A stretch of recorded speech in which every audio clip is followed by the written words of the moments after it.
Good morning, everyone. I hope everyone's well this morning. We're very excited to be starting the very first patient climate change and air pollution conference. So my name's Olivia Fulton. I am going to be co-chairing this event this morning alongside Phil, who you can also see. So I'm based in Edinburgh in Scotland, and so I have severe asthma. So air pollution is a topic that is very close to my heart because I get severely affected by changes in air pollution and changes in the climate on my lung health. So for this morning, and well, for this conference, I should say, we've got a totally international audience, and in the chat, it's exciting to see everyone sort of chatting and putting where they're from. So we've got a wide range of people joining. Because of this, I just want to draw your attention. There is the option for translation if English is not your first language. So you can find the link in the chat box in the Zoom page. This will take you to a site which you can choose what language you would like to have the translation done in.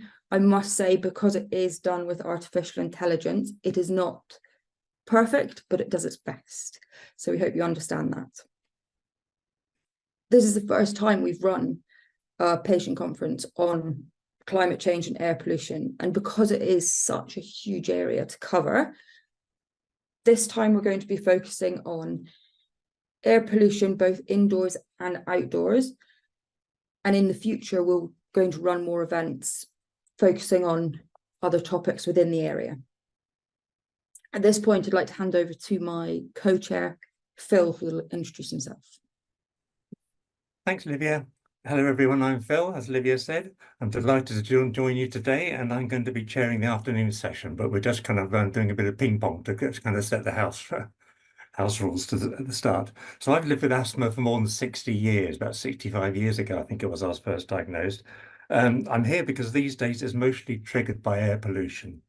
I was infuriated recently by the UK government's cynical opposition to clean air zones in cities, putting some people's profits above the health of the population in general.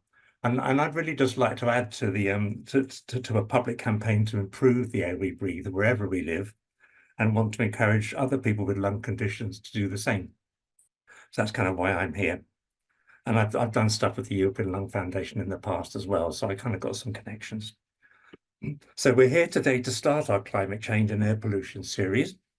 We know that this air pollution has an enormous impact on our lung health, as well as other bits of our body as well. And is a very important topic for patients. And so we want everybody to feel informed, inspired, and empowered as a result of today.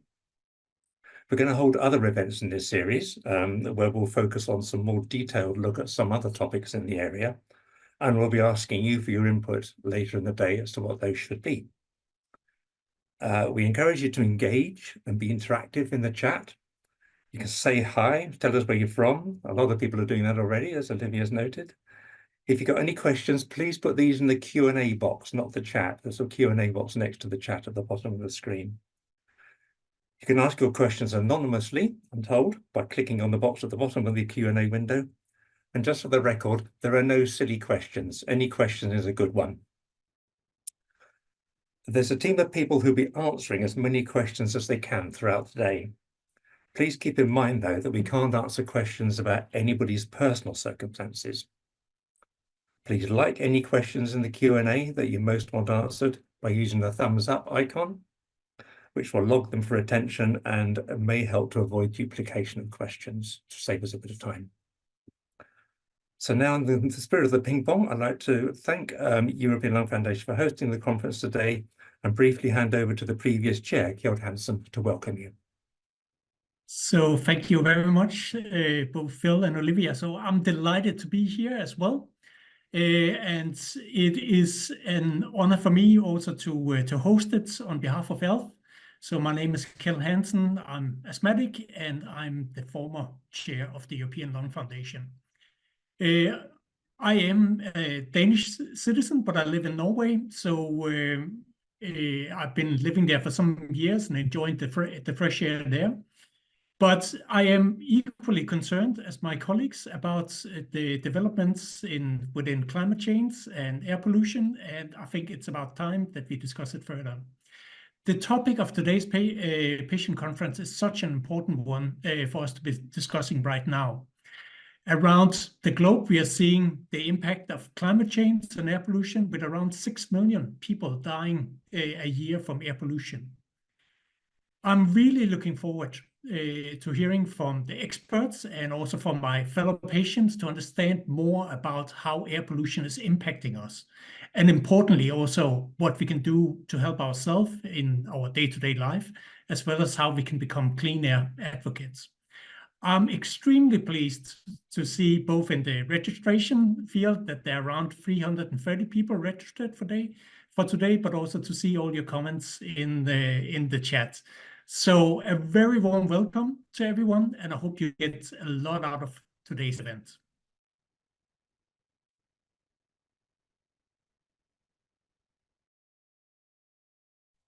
So thank you very much, Kjeld, for information. So now I just want to do a bit of an outline about today's event and what's happening. If for some reason you're not able to stay or miss part of it, you can access this program on the ELF website, which the link will be put in the chat for the page. So there's 4 main sessions today, as you can see. I'll be chairing the first 2 sessions in the morning, and then Phil will take over for the afternoon sessions. So there's going to be time after each session for question and answers. So we'd encourage you, please, to put your questions into the Q&A box, as Phil had spoke about earlier. So the first session I'm very excited about is we're going to have Professor Zorana Andersson is giving an overview of the science behind the major issues and how they are impacting our health. Then in session 2, we are going to move on and focus on air pollution, outdoor air pollution, I should say, where we're going to hear patient stories and their advice on how to help yourself, or things that they've done to help themselves with their lung health and air pollution. We're also going to hear from some health professionals on the topic as well. We'll then be stopping for a break for lunch before moving on to indoor air pollution, which again, we're combining patient stories along with sort of professionals and new research. And then finally, to close the day, we're going to be looking to the future and the importance that patient voices have in advocating for clean air and a reduction in air pollution to help with climate change. We'll also be inviting you to support ELF if you can in the work that they are doing. So I'll hand back. Yep, my turn again. So I know we're all keen to get started, but just a few housekeeping notes on the next slide. So this is a webinar style event. So attendees can only see the speakers and chairs. You can't see each other, and we can't see all of you either. So you don't need to worry about how you look today. Also, participants are muted. We can't hear you either, but you can participate in the chat and through the Q&A in the way we've already said. If you're on social media, do please post about the event and share your thoughts. Please tag ELF in your posts, and you can use the hashtag @BreatheCleanAir2023. I'm not on social media myself, so I have no idea what I've just said there, but I hope some of you know what that means. The event is recorded and talks will be made available on the ELF YouTube channel and the ERS Respiratory channel after the event, so you and others can freely access them. And we'll send on the links. We've already said about the Q&A. If we don't manage to answer all of your questions, then we'll try to get answers from the speakers after the event and put those on our website for you to access afterwards as well. And the final thing, polling. There'll be a few polls that we're going to ask you to take part in during the day. And I think we're going to try one now just to make sure it works. Oh, there we go. So can you please just put in there where you're from? And in 30 seconds it will close, and it'll just give us an idea about who we've actually got here today.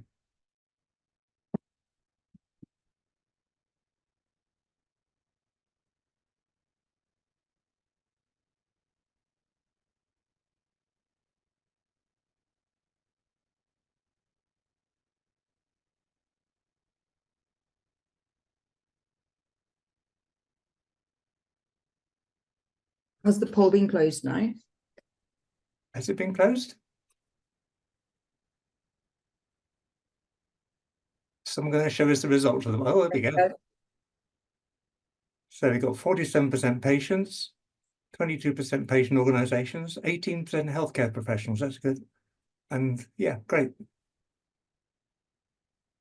So we've got a really broad range of people joining us, which is fantastic. Yeah. And so to kick off this entire event, it gives me massive pleasure to introduce Professor Zorana Andersson, who has, from our brief chat earlier, she is sort of jumping from conference to conference. So taking the time to speak here today is greatly appreciated, in between having been at COP and now being at a respiratory drug delivery and inhalation conference as well. Professor Andersson is an environmental epidemiology, Professor of Environmental Epidemiology at the University of Copenhagen and chair of the European Respiratory Society Environment and Health Committee.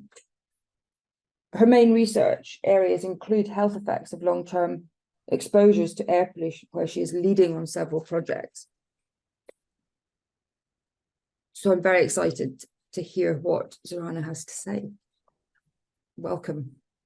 Thank you very much. Can you hear me? And can you see my slides? Okay. Yes. Wonderful.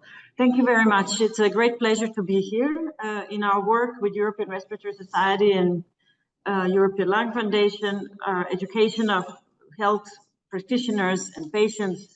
I think it's in the core of what we do to make life bearable for those suffering from air pollution and lung diseases, and to educate you on how to protect yourself, because as we say, lung patients across the world, and I'm very overwhelmed to see how many are joining outside Europe. I thought this would be a very European event. This is the key for our future, both politicians, but also at personal level, to be able to deal with this major health risk factor. So in this talk, I will give you an overview of what we know about air pollution health effects, primarily on lung, but also would like to I'm trying to switch my slide, it's not allowing me. Here we go. So I would like to give you an overview. What do we know about air pollution health effects? And I will start to say that we know a lot. We have overwhelming evidence. We have more than enough evidence to do something, and that will be some of my conclusions. We know most on lung because this is the first organ of attack, so to say, and research has mostly been done on lung. But in last few years, last few decades, we really have been learning with enormous speed that air pollution affects us in our entire body, pretty much all the organs, entire life. So I would also like to give you that overview to, although you're lung patients or mainly working with lung patients, air pollution affects the rest of your body as well and increases risk of a number of other diseases. So this is also very important to take a big picture of how much we could really prevent and improve our health with lung and beyond lung, doing something about air pollution. I will also give you a brief information on some of the very important things going on and reports. WHO published a major report on air pollution health effects, and this kicked off the revision of European laws on air pollution. So this is happening right now. It's exciting. So I would like to also to give you some information on that. And at the end, I would like to make this very important link between climate change and air pollution, and both for our health and for policy reasons. So as I mentioned, air pollution impact on lung is something we known from the beginning. Air pollution is inhaled, and right away with the mechanism which is inflammation, particles and gases that are in the air, so-called particulate matter, NO2, and I'm not going to go in details of what components in air pollution are bad for us. There are a number of them that are being regulated, but pretty much everything in the air and mix of it that we inhale, that's many times invisible and not even something we cannot smell. They are unnatural. They shouldn't be there in our lungs, in our body, and they trigger kind of inflammation. If you have a foreign body coming down to your lungs, to your body, that inflammation is kind of the key to most health effects.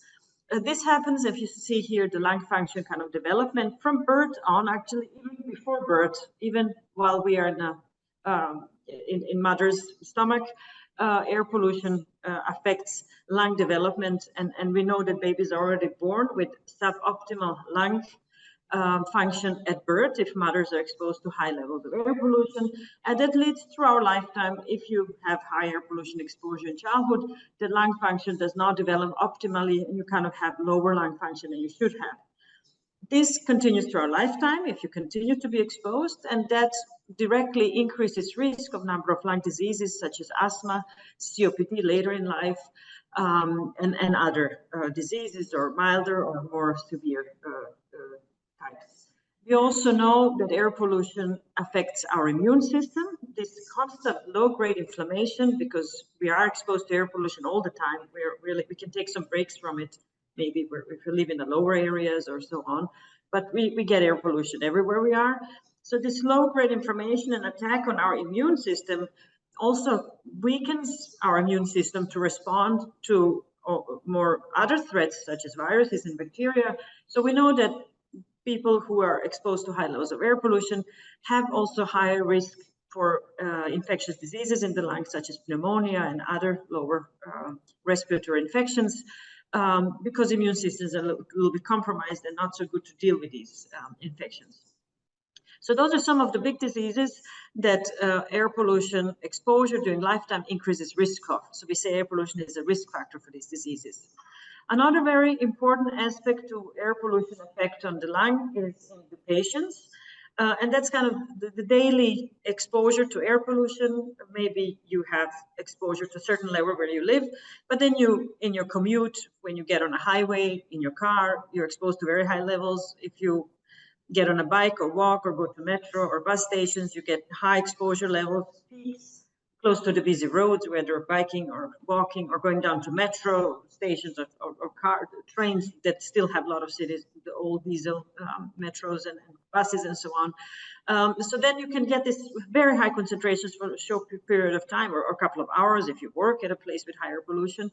And these short exposures to high levels can really also bother us in daily life, and they can trigger symptoms that lung patients react to, such as wheezing, coughing, shortness of breath, and they could be even more serious and need for medication, for example, for asthma patient, but even in an elderly, very frail COPD or asthma patients, even in children, unfortunately, I'll tell you an example in a minute, these exacerbations can lead to very serious events such as emergency room visits, hospitalizations, and can even result in death.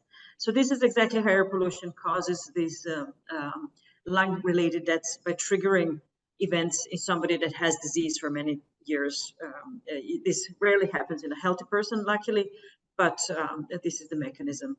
So these are not just small effects. We have around 40% of chronic obstructive pulmonary disease globally.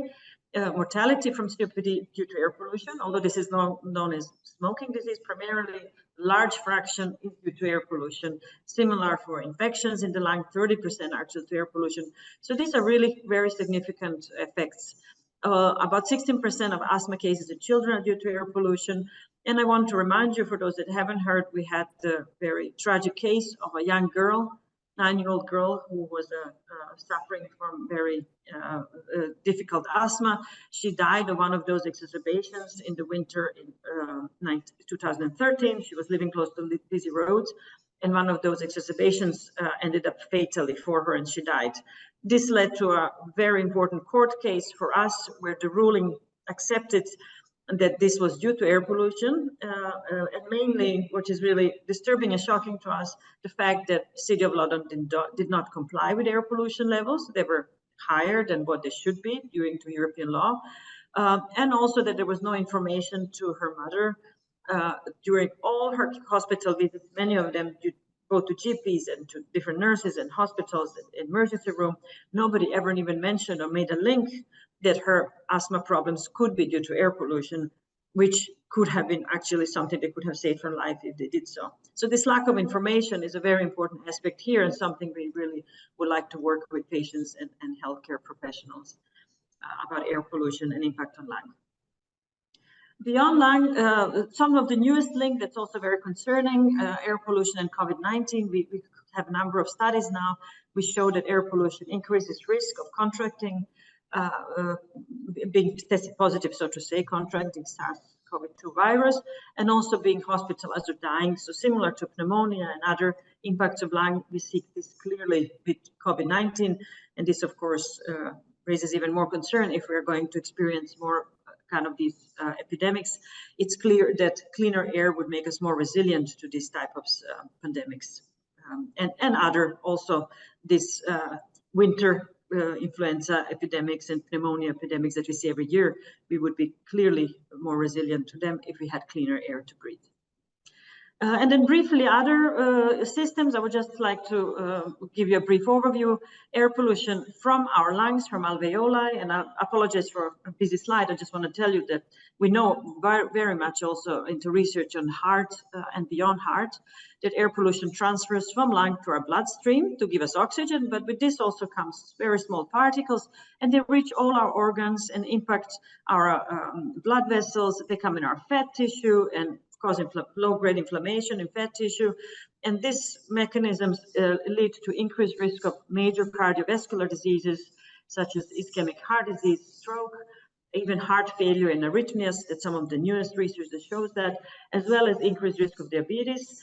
And as well, just to show you some numbers, about quarter to 20% of these mortality from these diseases globally is due to air pollution. So again, quite significant number of heart diseases due to dirty air.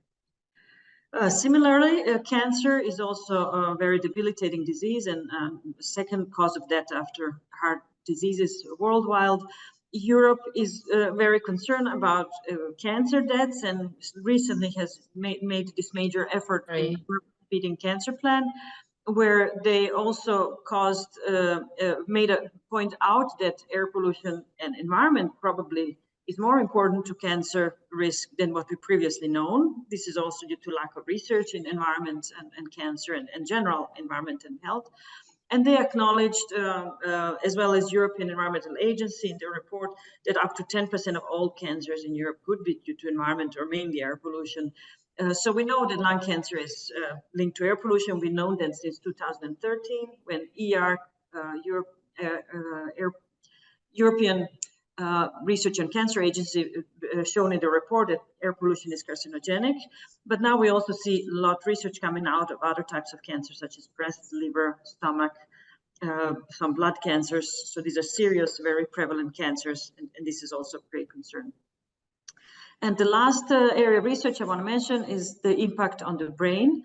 Air pollution seems to affects poorly our cognitive function. Inflammation in the brain is also something that's not good for us. Many particles reach brain through blood vessels or directly through breathing through our noses. And this is also something that can lead to poor cognitive development already in childhood. And during lifetime, like with lung function, it can give us poor cognitive ability, and at the end lead to increased risk of dementia, Parkinson's, and now we also, something of the very latest, we see that this also impacts our mental health and increases likely risk to depression, anxiety, and other psychiatric disorders. So this is just to give you an overall idea. There's very many diseases that are impacted by air pollution. This is similar to smoking, perhaps, and this is why air pollution is such a dominant risk factor for health globally, and that's why, as earlier speaker mentioned, we have over 7 million deaths, premature deaths globally due to air pollution, because there are so many diseases affected. Not everybody is equally affected, although everybody is exposed, and we see, of course, several groups that we need to take especially care of, and those are children, pregnant women, elderly and chronic disease patients, of course, those that are most affected.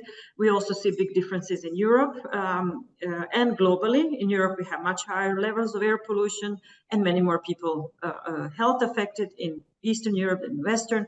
Globally, we see also Eastern Asia. I can see many speakers are here, many listeners from Pakistan, India, that some of the highest air pollution levels in the world are specifically in those two countries.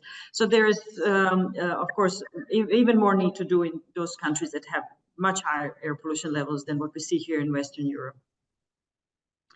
So briefly, I'll tell you a little bit about the WHO guidelines. This is a very important document, as WHO, as a world authority on health, has published this air quality guideline, which basically summarizes all the knowledge on air pollution and health. It's a very comprehensive review that a lot of the health scientists do. And based on that, WHO makes a guideline or recommends to governments around the world what should air pollution level be if they're going to protect health.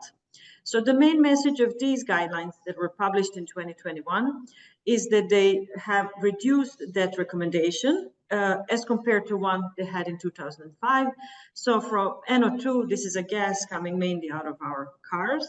From 40, So Bosnia and Herzegovina, they reduced it to 10. Somebody's not muted. And then from PM 2.5, they halved from 10 to 5. So this means we know even, this is because we know that even more now that air pollution is bad for us, and we need to regulate air pollution at much lower levels than what we currently see. And just to show example, in Europe right now, our air pollution law says that PM 2.5 particles should be below 25, which most European countries are. But WHO guideline says they should be lower than 5 to protect our health. So we see this big gap between what our policymakers regulate now, which is really not protecting our health, and what that should be. And this is something that we're also working with to try to impact policymakers to just listen to science and adopt these guidelines. We have been stating this, and this is just to show you one publication where we engaged a number of health societies from cancer, heart, lung, to call for politicians in Europe to adopt simply science and make new limit values to protect our health. So this WHO guideline makes several very key messages. And one, it says now that if PM 2.5 above 5 is dangerous for our health, that means that really everybody's exposed. This is really major. We have health risk factor that everybody's exposed to at some level. And 97% of European population lives in areas that have more than 5 micrograms per cubic meter PM 2.5. So this is really alarming to us. We really need to do something to reduce these exposures. We also know that there is no threshold below which is low. Air pollution is safe. So it would be also dangerous at 4. It's just that we don't have that many studies at very low areas. So any reductions at any scale, any levels, wherever you are, reductions will bring us benefits to health, and this straight line from recent European studies shows that health effects are seen everywhere. Reductions anywhere would work, bring us a little bit better health. We also see that health effects of air pollution have been underestimated. Newer, better studies with more patients. We are better now in modeling air pollution around Europe. We know better what people are exposed to. And with that, we see actually that health effects of air pollution are stronger than been previously known. That's natural. So just to show you briefly here that these earlier studies have lower estimates of health impact than the newer studies. So even those impacts now, 7 million globally, they're likely underestimated. And the newer studies show that air health effects are rising. So new evidence, even more reason to do something about air pollution. And finally, we have these kind of studies, and recent one just to show you from our Swedish colleagues, that even in Sweden, where air pollution is one of the lowest in European countries, here is PM 2.5, you had it about 15 to 10, and they just show that reductions in air pollution over the last 20 years in Sweden have contributed to better lung function in children. So even there where air pollution is very low, you see that improvements work and our lungs get healthier and bigger. So this just proves that we need to do something with air pollution. And finally, to conclude, I will bring some major points also from WHO report. They made a point that air pollution and climate change are really inseparable issues, and we need to work on them together to protect health. And this is clear because air pollution is emitted by major emitters of air pollution, also greenhouse gases, and that's especially fossil fuel burning, petrol, diesel, oil, and coal for heating and so on. We see very disturbing, and probably most of you know, Earth is warming up as never before. Year after year, records are broken, and this is really very disturbing picture that we see now, especially this last year. Even more than ever, new records were broken in heat, in record temperatures around the globe. This is not equally distributed. Here we see that in Europe, we have faster warming than other areas of the world. So there's also special care to some areas. And we've seen a number of record-breaking events and different types of events and how they impact our health. So in brief, what the way climate change impacts our health is a number of ways. One is very relevant for lung health is the spreading of new viral allergens as global climate is heating up. We have many more areas now that were warmer than before. This means that allergen seasons will be longer than before, and we will have new allergens to new areas, and this will pose issues for many more patients that have allergies or allergic asthmas, or will develop more of these. Heat waves, this is something we have studied the most with respect to lung health and high temperature, humidity, dehydration, warmer weather, and this is also linked to higher ozone levels with more sunlight and warmer weather.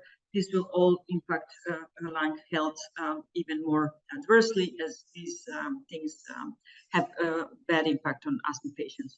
Another issues are extreme events. All of these droughts, when we have dry weather, we have also more winds, and this resuspends the dust, from the earth and creates sandstorms for people in Mediterranean areas. This is a big issue. We see many more wildfires. This is one of major concerns. It's been really more than doubling of wildfire in the last 20 years, and this is going to get worse. And this leads to massive air pollution exposure to local communities, but also these particles travel miles away. Thunderstorms and floods and rainfall will increase exposure to mold indoors as well, and this is also posing a big health risk to asthma and lung patients in general. A recent project has found that even there's an interaction between air pollution and heat. So on the days that is very hot weather, the patients experience even worse effects from air pollution, and there are more deaths in Europe across all the cities, from Norway down to Rome. We see that more people die from air pollution on very hot days compared to colder weather. So this is even bigger reason, as the world is warming up, that if we reduce air pollution, we will be better able to deal with increasing temperatures in our cities. So an additional reason for cleaner air. And finally, you all heard about Canadian wildfires, and they caused huge impacts on air pollution levels across northern USA. Pictures like we've never seen before in these cities that unfortunately we still see every day, almost in some Asian cities in Eastern Europe. And we show here that asthma hospitalizations just over these few days went up by 80%. And there will be coming more research on what this episode did to all the other diseases as well. But this is just pure descriptive data from few hospitals in New York area, and they show clearly a link between wildfires, climate change, and air pollution in our health. Without any fancy studies or statistics, we see this. And to conclude, so we have enormous evidence really on health impacts of air pollution. We know that reduction of air pollution for us is really a health issue. It's a major public health policy, and also planetary health related to climate change. If we reduce air pollution, we will reduce number of new cases of lung diseases, as well as other major chronic diseases that people die now primarily of. We will make citizens more resilient to infections, improve life of number of lung and heart and other chronic patients that now daily experience worsening of their diseases due to high air pollution. And we will have this huge indirect benefit for health because we'll help mitigate climate change by reducing greenhouse gas emissions, and this will indirectly also reduce impact of climate change on our health. So clean air is a necessity. We have huge evidence, and we really need to act by informing our governments, but also through working with patients and physicians and health professionals to help their patients immediately in dealing with these issues, knowing more about them and how to avoid their impacts. And with this, I will finish.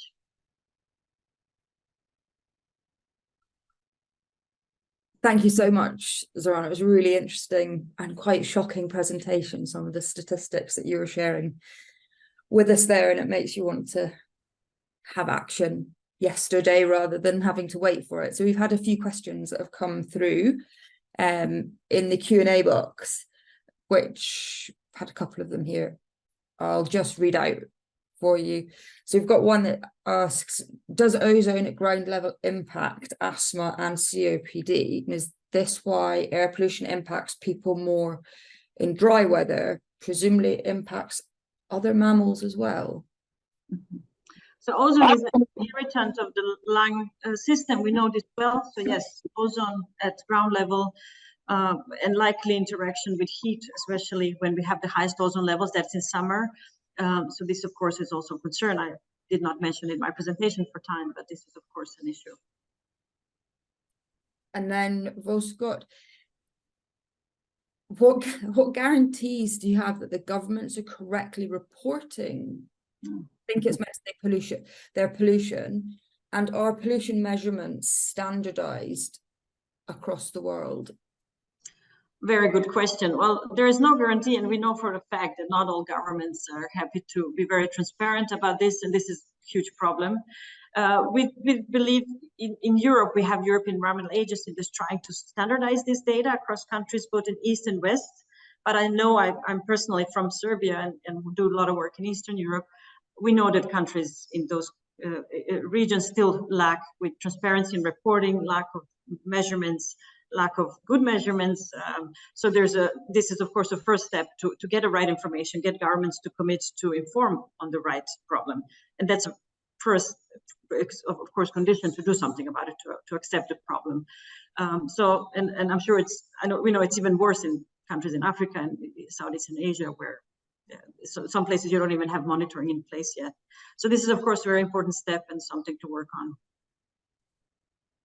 And there's a couple here which are kind of similar, so I'm going to kind of merge them a bit together, but it's essentially is how can we get the message across to people that the actions of what we're doing are having an impact. For example, someone's put about wood burning stoves because they're considered sort of good just now, but obviously they're not. And then also people who are sort of anti the ultra low emission zones, potentially because they feel that they are healthy just now or something. So I think it's how do we get the message across to people that this affects everyone, not just people with lung disease? Yes, that's a very good question. We see pushback on some of those measures that we will have to take them. If not for air pollution, for climate change, it's really clear that this is really becoming a huge issue. I think the step forward is to inform people. Sometimes that's not enough because people just have a hard time changing their habits, because even in Denmark where I live, it's cozy to burn wood. We don't need it. We have excellent heating from radiators and we have opportunities to drop it, but still people have a pushback. In Eastern Europe, this is a matter of poverty. People don't have other means to heat but burning wood or coal. So there's different measures at different levels you have to take to solve this. In some countries, information, in some is subsidizing, simply paying people to switch from dirty energy if they are poor. Low emission zones are very difficult. Again, people see it as infringement of their freedom to take away their car. But then again, in cities that we have done this, as Copenhagen, Amsterdam, where people are biking and the streets are closed, those are most livable cities. Those are cities where people love to travel and be and rank them as a livable. So I think change is hard, but once you push the change, most people will see that it's great that they exercise more, have cleaner streets, more friendly streets for their friends, for their kids, to be able to be around. So I think we have to inform people, but politicians have to lead with bold decisions to simply implement this because it's a necessity. It's really our life and death now, with climate, with planet, with our health. And then I think once you have start of some policies that are necessary, people will back up when they see that actually they lead to better health, better cities, and protection of their own health and planet. So we have to inform people so they're aware, but they cannot solve it without policies at city, at country level, also to support and provide support to those that maybe for socioeconomic reasons don't have alternatives. I'm just sorry, there's a few coming in now, so I'm just seeing if I can like merge some of them together, but there are a couple of questions that are sort of about the economic burden, like how high is the additional economic burden Of air pollution or changes? how high is the economic burden for additional medical treatment due to climate change?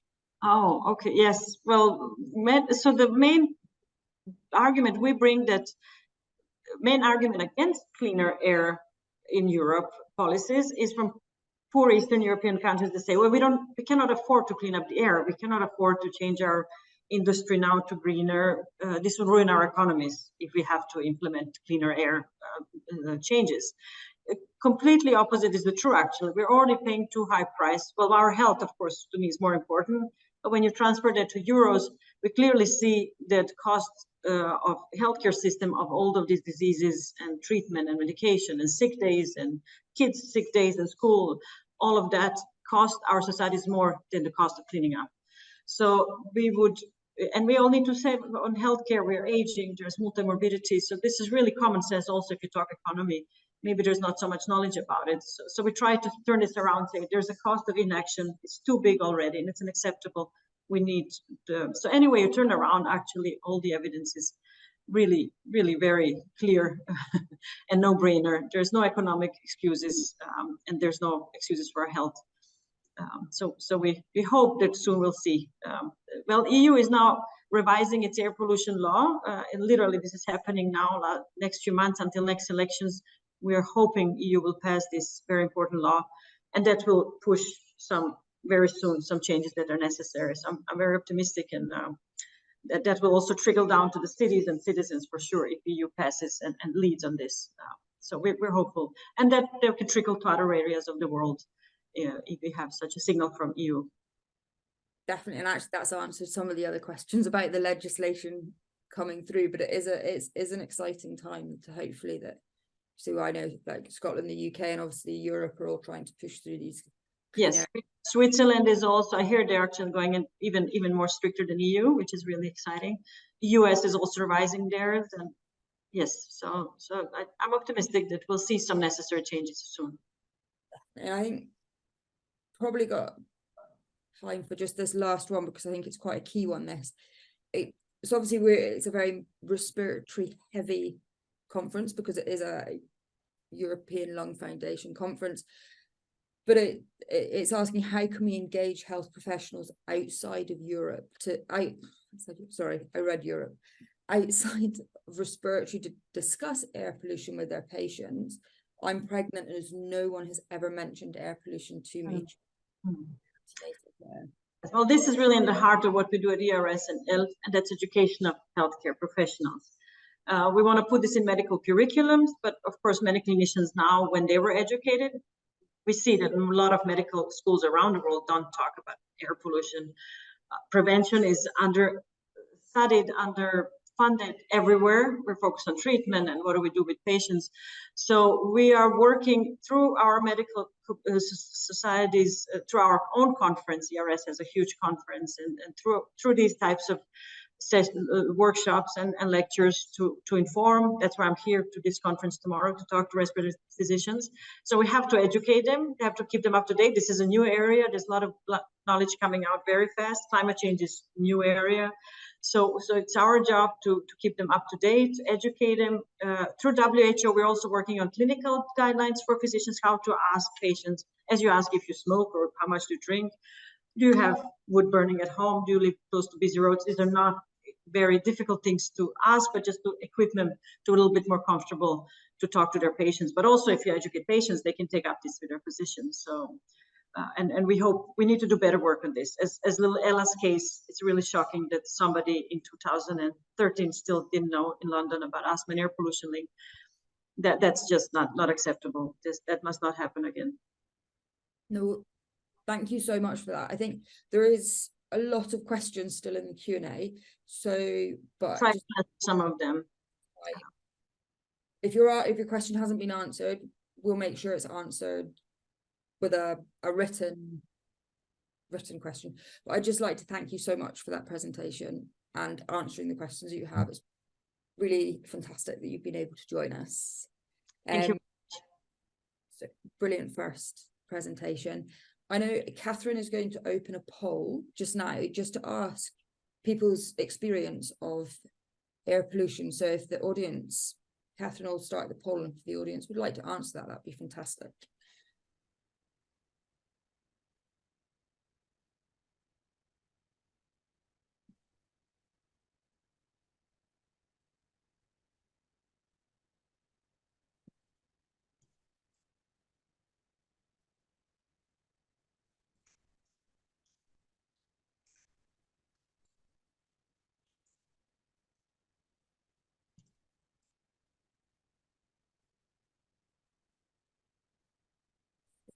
Catherine, are you able to close the poll and we can see the answers, please?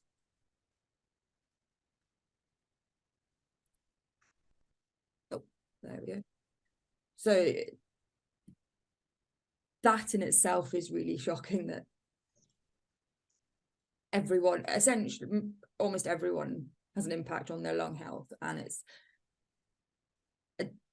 just about half of the people. It's a daily occurrence, which I think highlights just how much change is needed, particularly as the split of people here are between lung disease and so people with lung disease, and then professionals and NGOs and things. So it's a very interesting answer.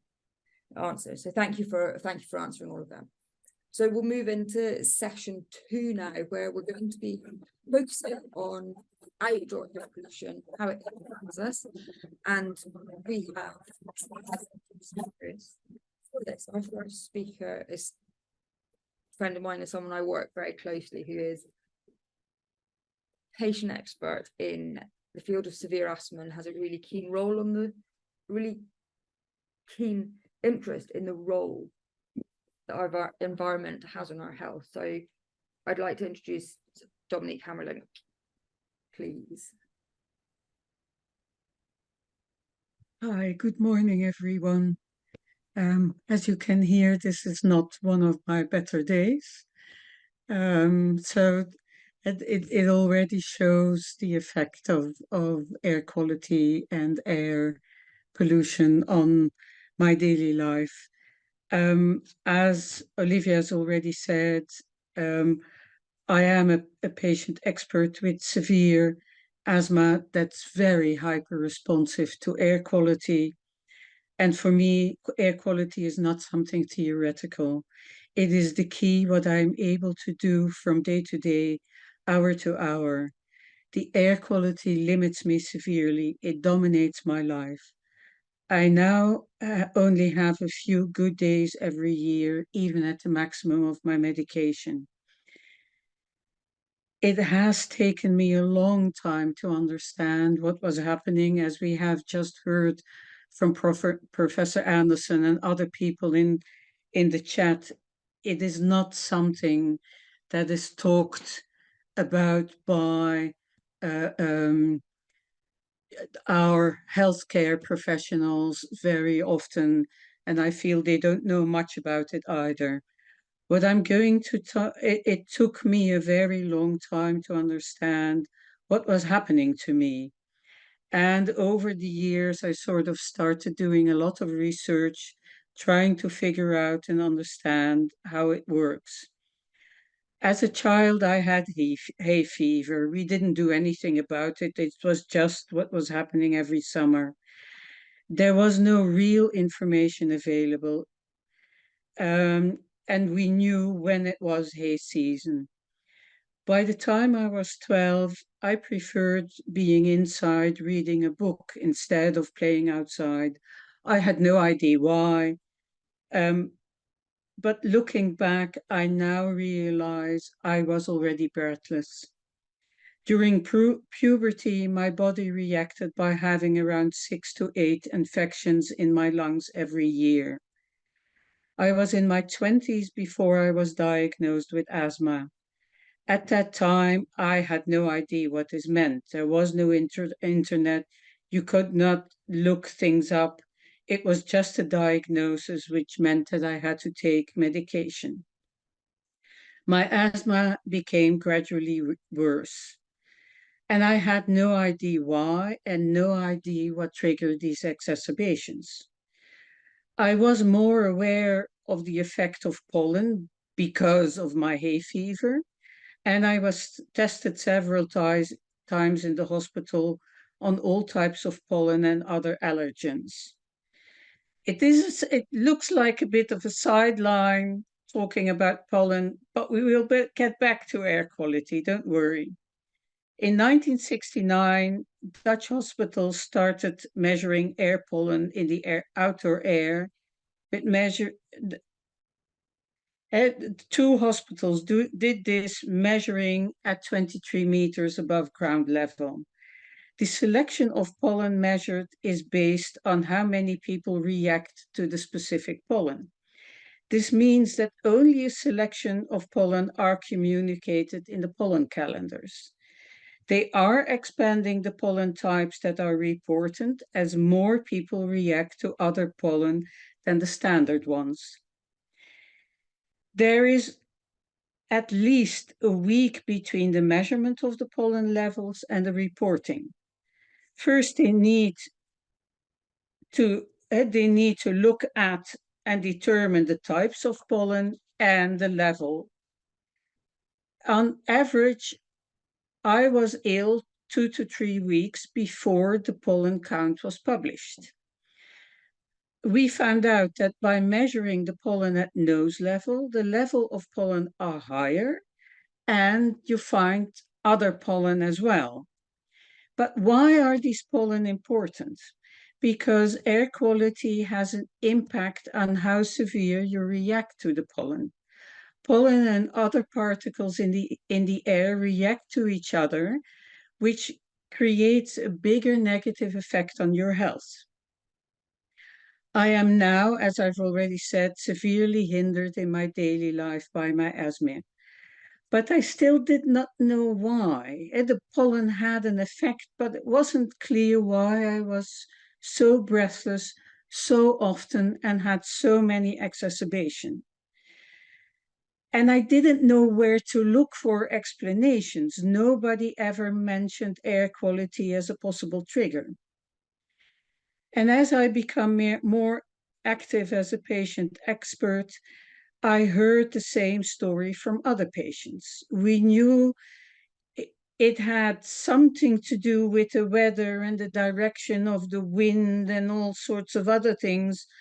And I started to notice that some days were really, really bad, but that was it. Though it was not a conscious decision, I went out less and less. And slowly I became aware that there was a thing like air quality. And fortunately, more information became available. Around 2014, several health-related organizations worked together in the Netherlands in developing a network for air quality measuring stations. One of the organizations involved was the Amsterdam Municipal Health Service, responsible, amongst other things, to monitor health and environment. As I live in Amsterdam, I have fortunately that Amsterdam has one of the largest network of air quality measuring stations. And the air quality is measured every day. They report every day, and they also make predictions about the coming hours and the coming days. And I became involved as a member of a patient advisory group in developing an app to help patients manage their asthma, which was called My Air Coach. And I did a lot of testing of the app, which included the air quality measurements. So every day I got these air quality data. And slowly I understood that my breathlessness was severely impacted by air quality. The levels of pollen, the humidity, air temperature, wind direction, and I spend a lot of time checking air quality and the different influences to be able to understand what it does to me and my ability to function or not. And I found out that it's not just the particulate matter, it's not just the ozone, it is all these things working together, and it is sort of high level analysis doing every day. Now I don't look at it anymore because I know my lungs are a better predictor than even the air quality measurement system. But at least I have an understanding, and it's not this black box anymore where I don't know what's happening to me every day. My solution at this time, because I am extremely limited every day due to air quality, is about moving to another country. There are maybe a handful of good days for me in the Netherlands, staying inside, having as clean a house as possible, even at the top level of all my medication. So my solution now is thinking about moving somewhere else, but I had a couple of ideas, but I need to rethink again on where I could go, because it's incredibly, as we've seen in Professor Anderson's presentation, it is everywhere. And you have some better parts, you have some worse parts, but basically it's everywhere. And if you look at it in a different way, one of the advantages of being so hyper-responsive to the changes in air quality that I feel every minute of every day is that I know it is there. I see so many people and so many people around it that have no clue. I see while we are having a red alert on air quality and do not go outside and do all sorts of active stuff, I see people running outside, doing their exercise, and I think you have no idea of what this is doing to you, the risk you are running.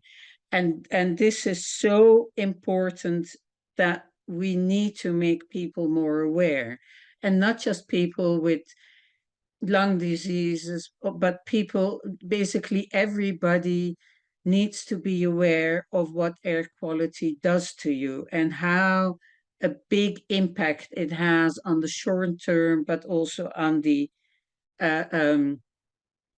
longer term. And this awareness is needed to also make sure that we get this European legislation, and that in all the countries they feel this is something we need to embrace, because we need to improve the ambient air. And as Professor Anderson has already said, hot days are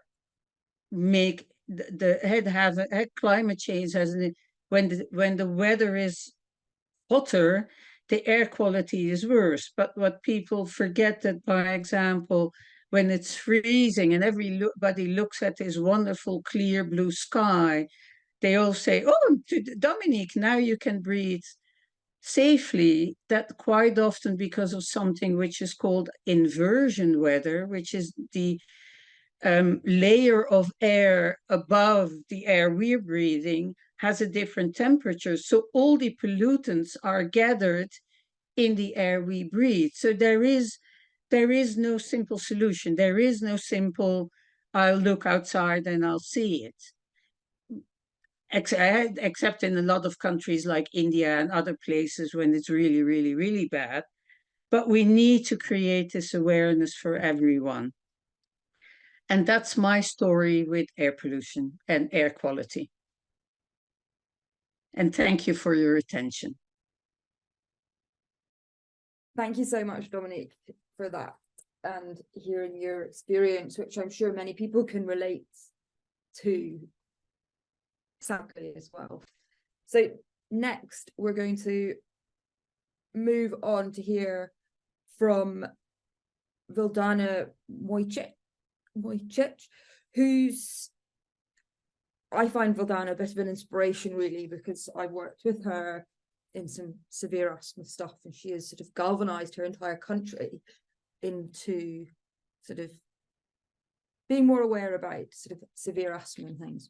But Vildana is speaking to us today because her son is greatly impacted by air pollution. So she's here to share her perspective as a carer. I think it's as the carer for her son, sorry. But she's also the president of the Association for Patients with Asthma, Allergies and Atopic Dermatitis in Bosnia and Herzegovina. So thank you, Vildana. I'll hand over to you. Thank you for having me. It's a great pleasure, and I say hello to everyone. Can you see my presentation? Yeah. I'm just I just cannot move slides.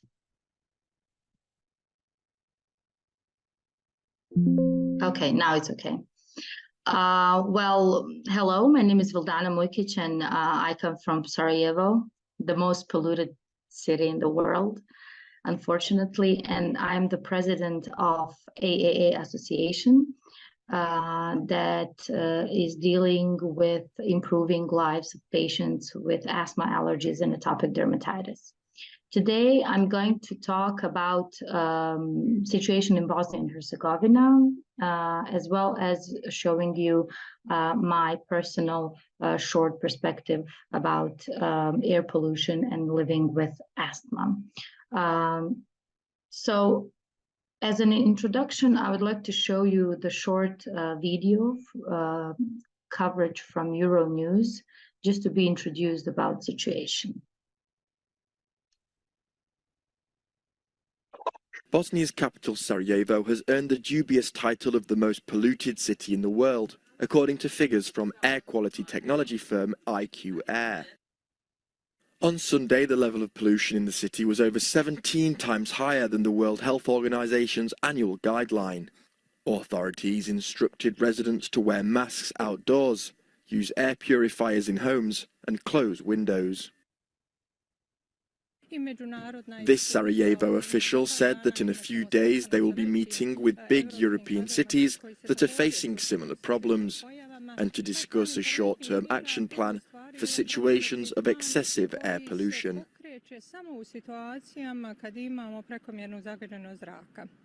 But Sarajevo isn't the only Bosnian city to suffer from poor air quality. Air pollution is also a problem in Zenica and Tuzla. And in 2020, the WHO stated Bosnia and Herzegovina was one of the most polluted countries in Europe, with air quality among the worst in the world. Deadly air pollution accounts for the large number of premature deaths, which stands at around 79.8 per 100,000 inhabitants.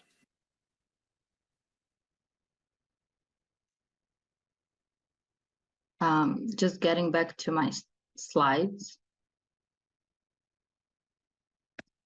As you can, I still cannot move it, but however, I'll start talking. So as you heard, we live in not very good region. However, Bosnia and Herzegovina's capital, Sarajevo, has been, as you heard, ranked the city with the world's most polluted air, according to figures from air quality technology IQ Air. I don't know why I hope you can help. Okay, it's here. Air pollution for a large number is something which is very dangerous and accounts for a large number of premature deaths, poor health outcomes, and lower educational test scores.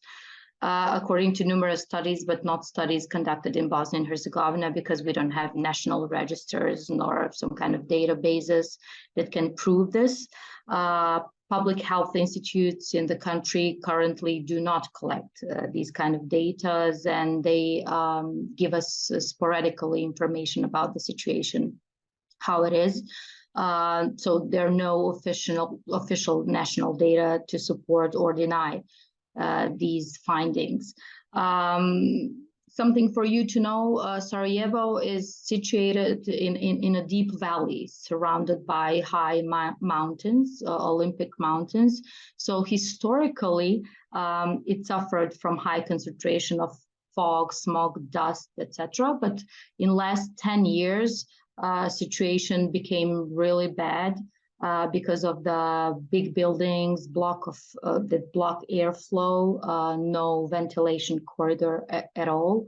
Also, we have a lot of problem with the vehicles, old vehicles polluting, and increased use of coal for heating. So as you can see, UN says that air pollution has reduced life expectancy in the country up to 1.3 years. So these are information that do not come from our national level, but this is something that we collect internationally, which we also consider even worse.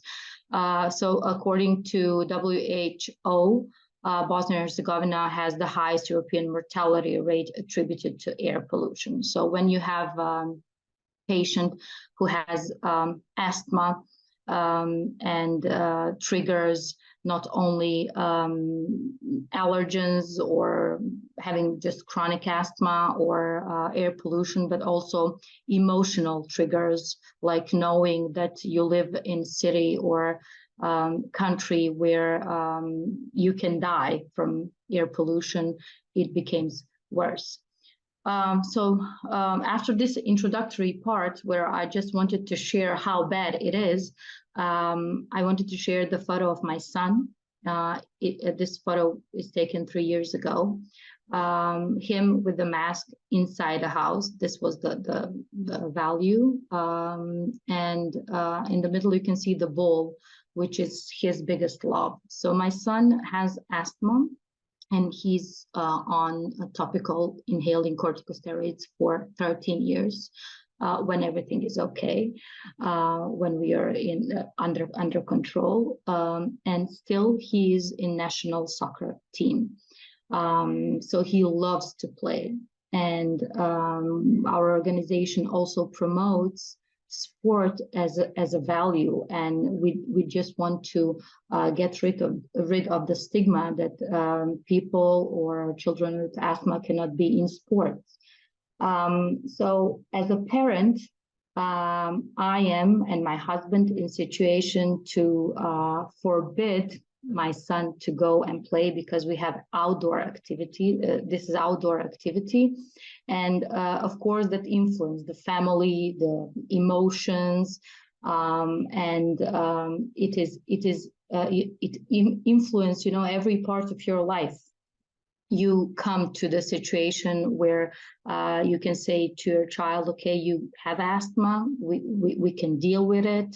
And now, of course, it's air pollution, and you know that you're under the risk more than others, so you cannot go and play. That's why I really personally believe that it's very important that we have a multi-level and multi-stakeholder communication and cooperation in order to make this situation better. So we know there are some studies about population, about workers working outside, but there are not a lot of studies, not that we know, about athletes doing sports and air pollution. So if we take soccer, which is one of the most popular sports worldwide, estimated 240 million active participants, it's a huge amount of people playing outside when it's polluted, and not to mention children and schools, etc., etc. So I believe that we can promote and we can influence and raise awareness about air pollution, not only from the perspective of policymakers, physician, our patient organization, but also in partnerships with national leagues.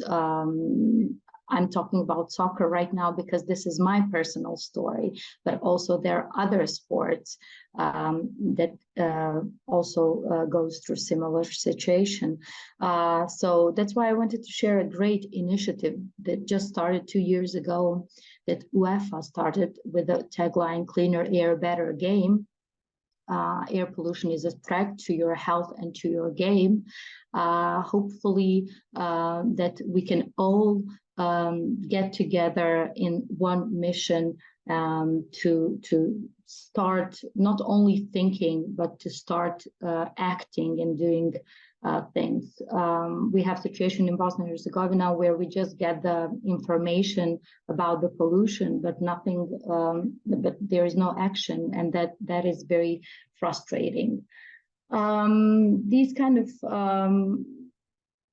information that I put in my final slide is something that relates to conclusion. What can we do? Something that we already heard from previous speakers. What can we do to contribute and make situation better? But my final point is that we need to advance awareness of air pollution impacts on human health and ecosystems, just to show what does it mean. And one of my friends told me from Brussels that the biggest problem is that you cannot see when it's polluted. That's why you cannot take it seriously. Unfortunately, when you come to Sarajevo, you can see it. You can really see it. And as I mentioned, this multi-level, multi-stakeholder, multidisciplinary approach to solving these kind of this problem, I warmly welcome you to come in Sarajevo in June, where we have our 5th Congress talking about multidisciplinary approach to asthma, allergies, atopic dermatitis, and in focus we have air pollution. Some of our speakers are here at the screen, so hopefully all together we can make some change. Thank you very much.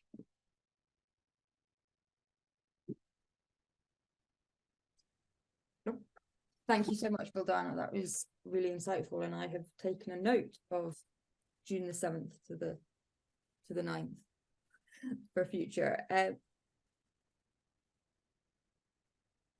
What was that? Sorry, I lost my train of thought there.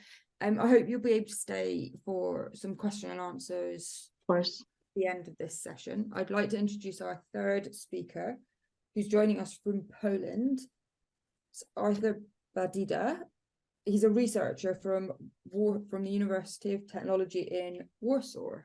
So thank you, Artur. Hello, how are you? Can you hear me, please? Could you confirm? Yes, we can hear you. Okay. I will try to share my screen. I have an information that I cannot share the screen because it is shared by somebody else. Vildana, if you could take your presentation down, that would be fantastic.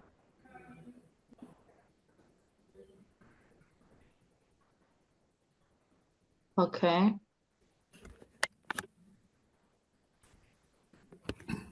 Is it okay now? No, I think you need to press stop sharing at the bottom of the screen, if that's okay. Thank you. Oh. You should be okay now, Artur. Yes, yes.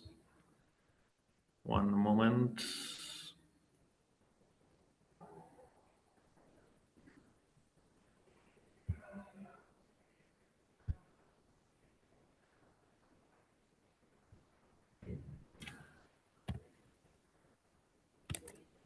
Can you see the presentation?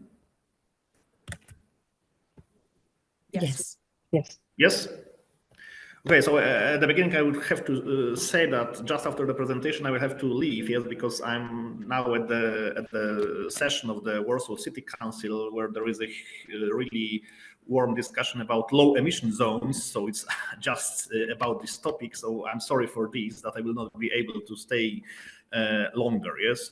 So I would like to share with you some crucial information about the air quality in Poland, and also I was asked to prepare also in the presentation some information about the perspective of patients and doctors in terms of air quality. Yes? So the air quality in Poland, as maybe some of you know, is definitely poor comparing to other European Union countries. Yes? So for many years, we suffer from really high concentrations of the air pollutants, and also when we see into the most recent report about the air quality in Europe, we can also see that the concentrations of the air pollutants are rather high, and Poland ranks, for example, the 14th position in case of the concentrations of nitrogen dioxide, which is the pollutant characteristic for traffic. For road traffic, yes. So it is the 14th place out of 27 European Union countries, so somewhere in the middle.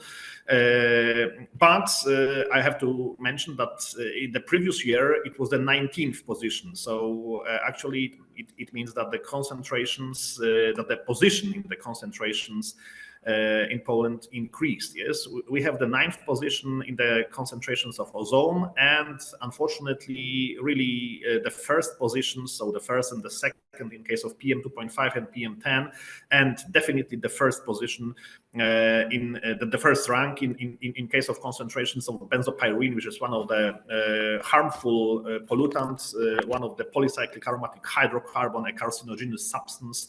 So the situation in Poland in terms of air pollution is really poor.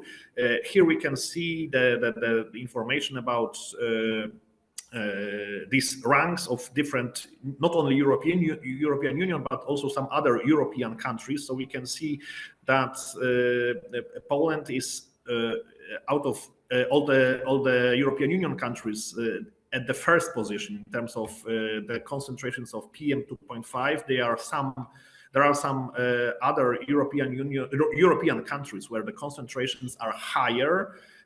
So these are mainly Balkan countries, and in terms of benzopyrene concentration, there is really a huge problem with these. So the average concentration not only exceeds the WHO recommendations, but also the European target value. So here we can see the map, how the situation looks like in the whole Europe. So at the left side, we have the concentrations, annual concentrations of PM2.5, and at the right side of this harmful benzopyrene. Yeah? So we can see that Poland is almost so covered by the red dots, which represent the concentrations exceeding the target value. So it's also the health problem, of course, because for years we also notice dozens of thousands people dying prematurely because of the exposure to air pollutants, especially PM2.5, but also traffic-related pollutants like nitrogen oxides and ozone. Here we can see that the exposure to these three substances in Poland causes an annual loss of over 1,500 of years of life per 100,000 inhabitants. It is one of the highest number for the whole European Union, counted per 100,000 inhabitants of the country. So this is the situation in Poland in a very brief way. Now I would like to to share with you some information about what the doctor or the physician may ask or recommend to a patient when he or she can see that that patient might suffer from the exposure to air pollution. So of course the first question would be about the symptoms, especially related to the respiratory tract, so like cough, wheezing, or dyspnea. Another issue would be, of course, the characteristic symptoms that may worsen or disappear in some situations. So it might be related to the air quality, and when the doctor is aware that these symptoms may be really related to the exposure to air pollutants, and when he or she suspects such a relationship in case of this particular patient, the patient may be asked about the potential sources of such.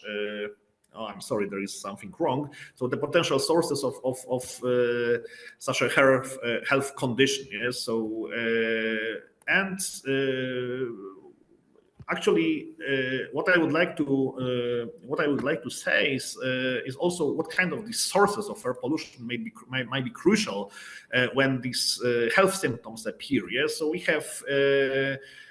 I mentioned at the beginning that we have a really poor situation in terms of air quality, and one of the most important source of this poor air quality, these are the single-family houses. Yes, we have in Poland 5.5 million of single-family houses which are heated by burning fossil fuel, so mainly coal, but also wood, also sometimes other biomass. So this is one of the really most important problem in terms of air quality in Poland. So all over the country, not in the same way in each of the part of Poland, but all over the country we are exposed to the pollutants exceeding the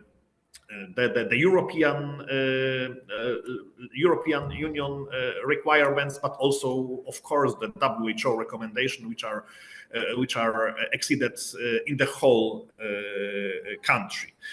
So if the patient who is treated by a doctor may suffer from some chronic respiratory but also circulatory diseases, the crucial question which might be asked by the doctor would be at the beginning, how do you heat your house, or whether you have a fireplace, and if you have a fireplace, whether this fireplace is with a closed or open combustion chamber. Yes, these are the crucial questions regarding the potential exposure. Yes, so people may suffer because they use, for example, solid fuels, they use wood, they use an open fireplace, which increase the exposure to harmful air pollutants. In case of using solid fuels by the patient, the doctor might recommend him or her to change the heating source. There was actually there is still being conducted a huge action in Poland to replace the old coal boilers, coal stoves by the more eco-friendly, powered by natural gas or especially by renewable energy sources. But this is still the problem that out of these 5.5 million of single-family houses, in more or less like 2 million or 2.5 million of them, there are still coal boilers used, and in at least half of the million also the wood stoves and boilers. So over 50% of the single family houses are heated by using solid fuels. If it is not possible or very difficult to the particular person to replace the heating source, it might be recommended to at least change the fuel to a better quality fuel. Yes, it was also a huge problem because some years ago in Poland, many people used the very low quality coal, which was responsible for high air pollutants emission. Also, it is usually suggested to limit the use of fireplaces and other solid fuel installations that are not the primary source of heat, especially when the situation in terms of air pollution is poor. So especially during the so-called smog episodes. So the problem is that even if a particular person uses an ecological heating source like electricity or municipal heating or renewable energy source, it might be the situation like on these pictures, that around his or her place of residence there might be a huge number of other houses where the combustion of solid fuels is really intensive. And unfortunately, such pictures, like you can see here on this slide, are quite common in Poland, especially in the southern part of the country, where most of single-family houses are still using solid fuels for heating purposes. So in such a situation, a person might be exposed to air pollutants, even if he or she personally doesn't use such source. So in such a situation, the recommendation, of course, the most effective recommendation, the most effective behavior would be to change the place of residence, which is, of course, a very good recommendation, but it is usually very, very difficult to do. Yes, so it would be rather too radical to recommend the patient to change the place of residence. But first of all, people could be aware what they are exposed to. Yes, so first of all, it would be recommended to check the air quality measurement results, and of course follow the announcements which are issued by usually the public, usually the local administration. Yes, so when the situation is poor in terms of air quality, some people, especially those suffering for example, respiratory or cardiovascular diseases, or the elderly, or small children, they could be there could be the recommendation not to leave their homes for a while, so especially during these highest concentrations, during these smoke episodes, of course. So the doctor might recommend to limit leaving the house, if possible, of course, during these periods of these smoke episodes, also the periods of the high concentrations of air pollutants. If, of course, leaving the house is necessary, so it's quite obvious that people cannot stay at home during the whole smoke episode, which might last like a couple of days even.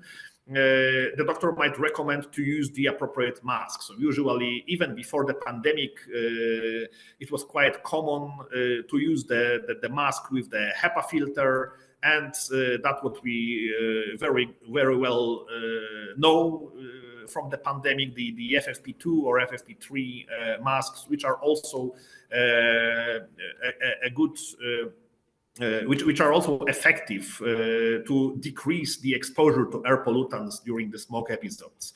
The problem is that the air pollutants which are emitted to the ambient air, they also penetrate to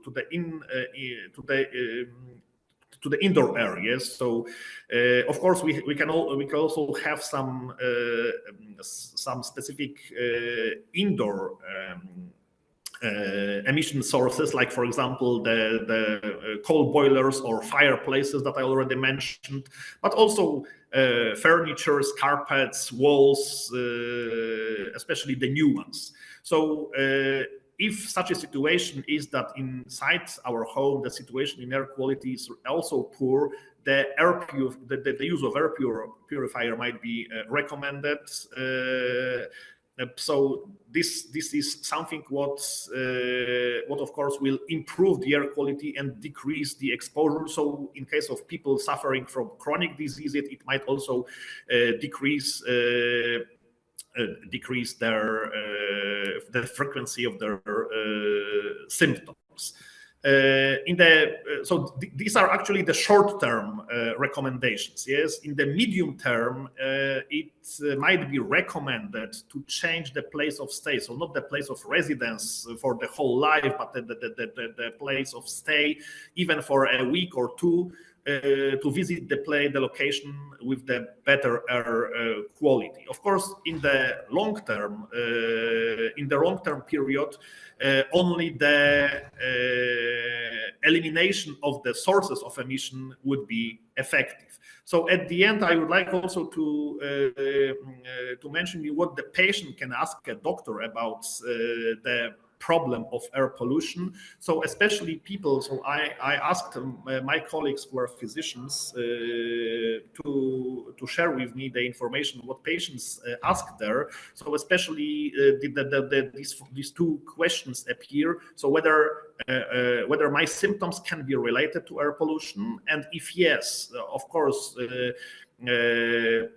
the questions I mentioned previously from the doctor may appear, so about the sources of exposures, the heating,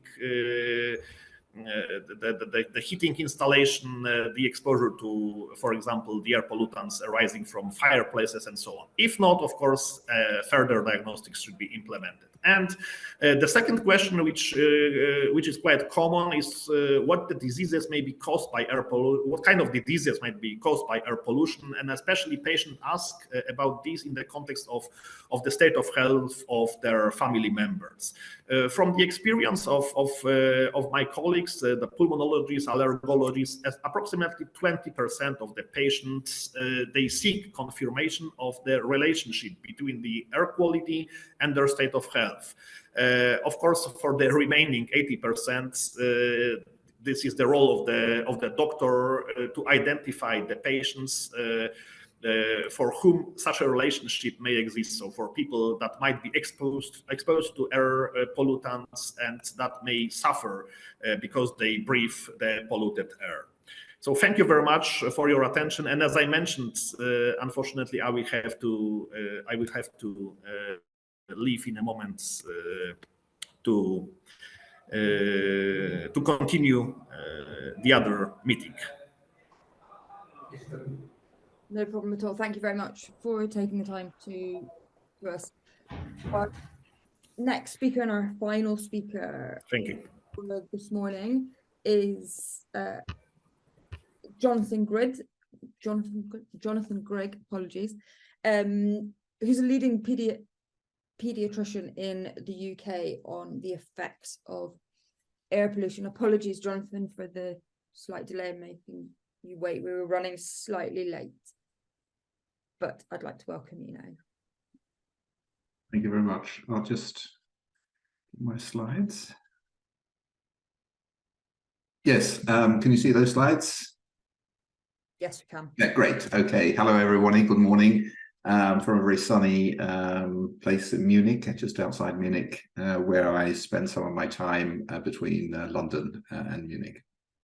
So yeah, I'm a pediatrician interested in air pollution, and we've heard about the mix that you're breathing from traffic-derived pollution from the exhaust pipes, mainly particulate matter, PM is the shortened to, and nitrogen dioxide or oxides of nitrogen. So that's sort of the toxic mix that we'll be exposed to as we get nearer main roads, and also provides a background in urban areas as well. Ozone also is important, but it's intermittent, and it only usually occurs in sunny days under certain weather conditions where it acts on nitrogen dioxide. I'll show you this picture. I mean, we do quite a lot of research looking at the effect of particles in various models of cells, airway cells. On the left of that, left of the picture, you can see our collection device, which is situated on a busy road in central London, collects the dry particles, and this is the stuff that we're breathing in on the right. It's sort of jet black material. It's small enough to evade, to not be screened out by the nose or by the throat, and actually get down into the airway, where it can cause problems. Not to diminish the fact that particles in the nose may also be important in terms of vulnerability to a variety of diseases.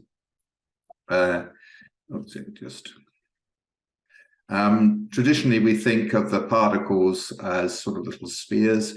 is a carbon sooty core onto which all right of toxic material is coated. On that screen on the left, you can see an electron micrograph of these spheres. So each of those little sort of dots that you see are carbon dots.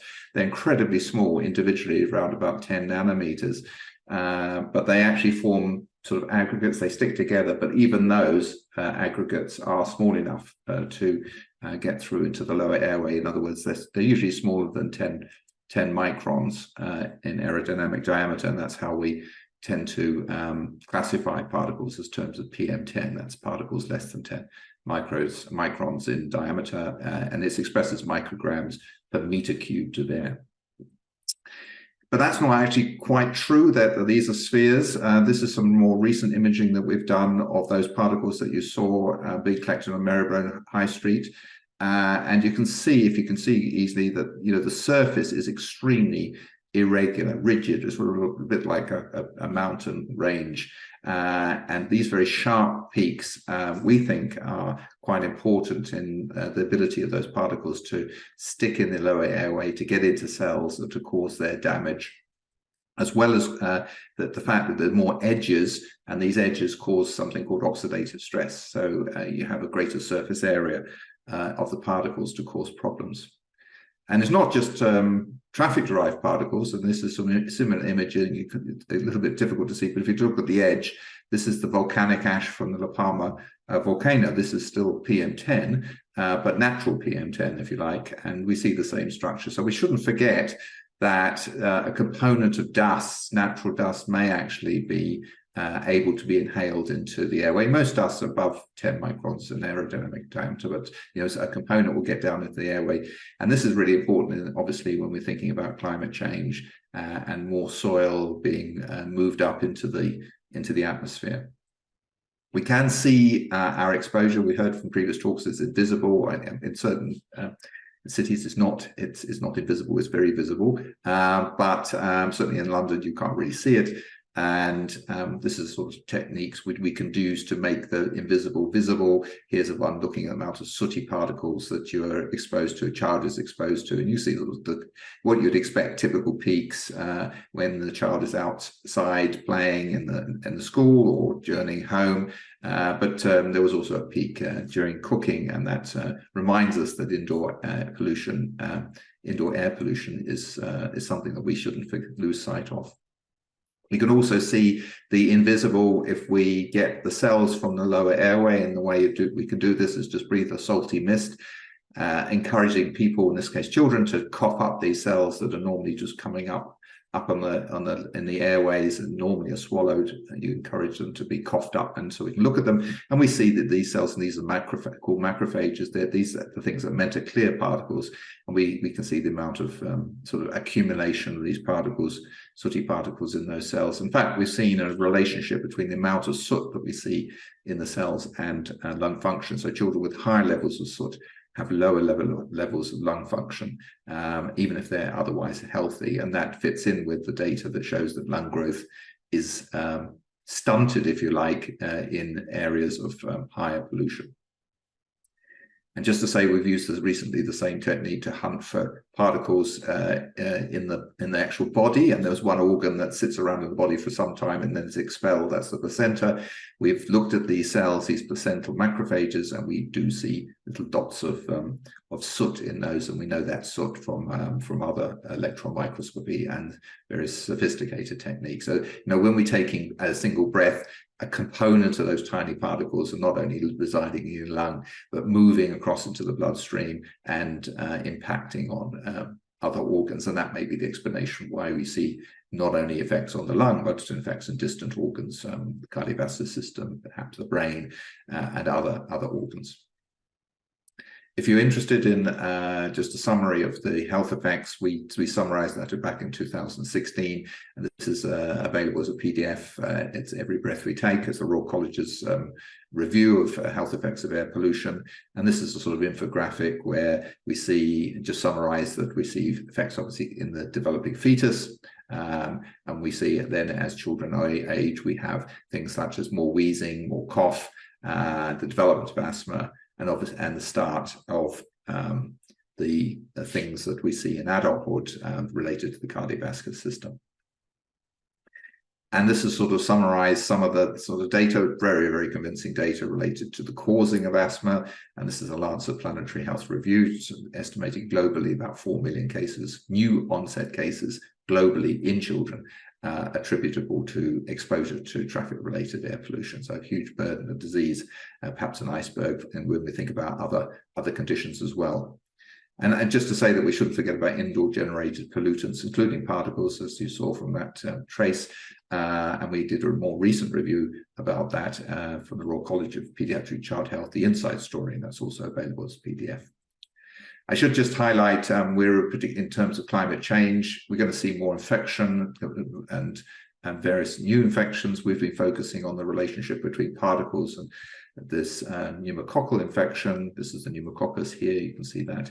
This is a child with a pneumonia due to the pneumococcus. So the right-hand side of their chest is completely whited out due to the pneumonia. And what we see in our models is this is pneumococcus sticking to an airway cell. We see more pneumococci sticking to the airway cell if those cells have been exposed to particle pollution.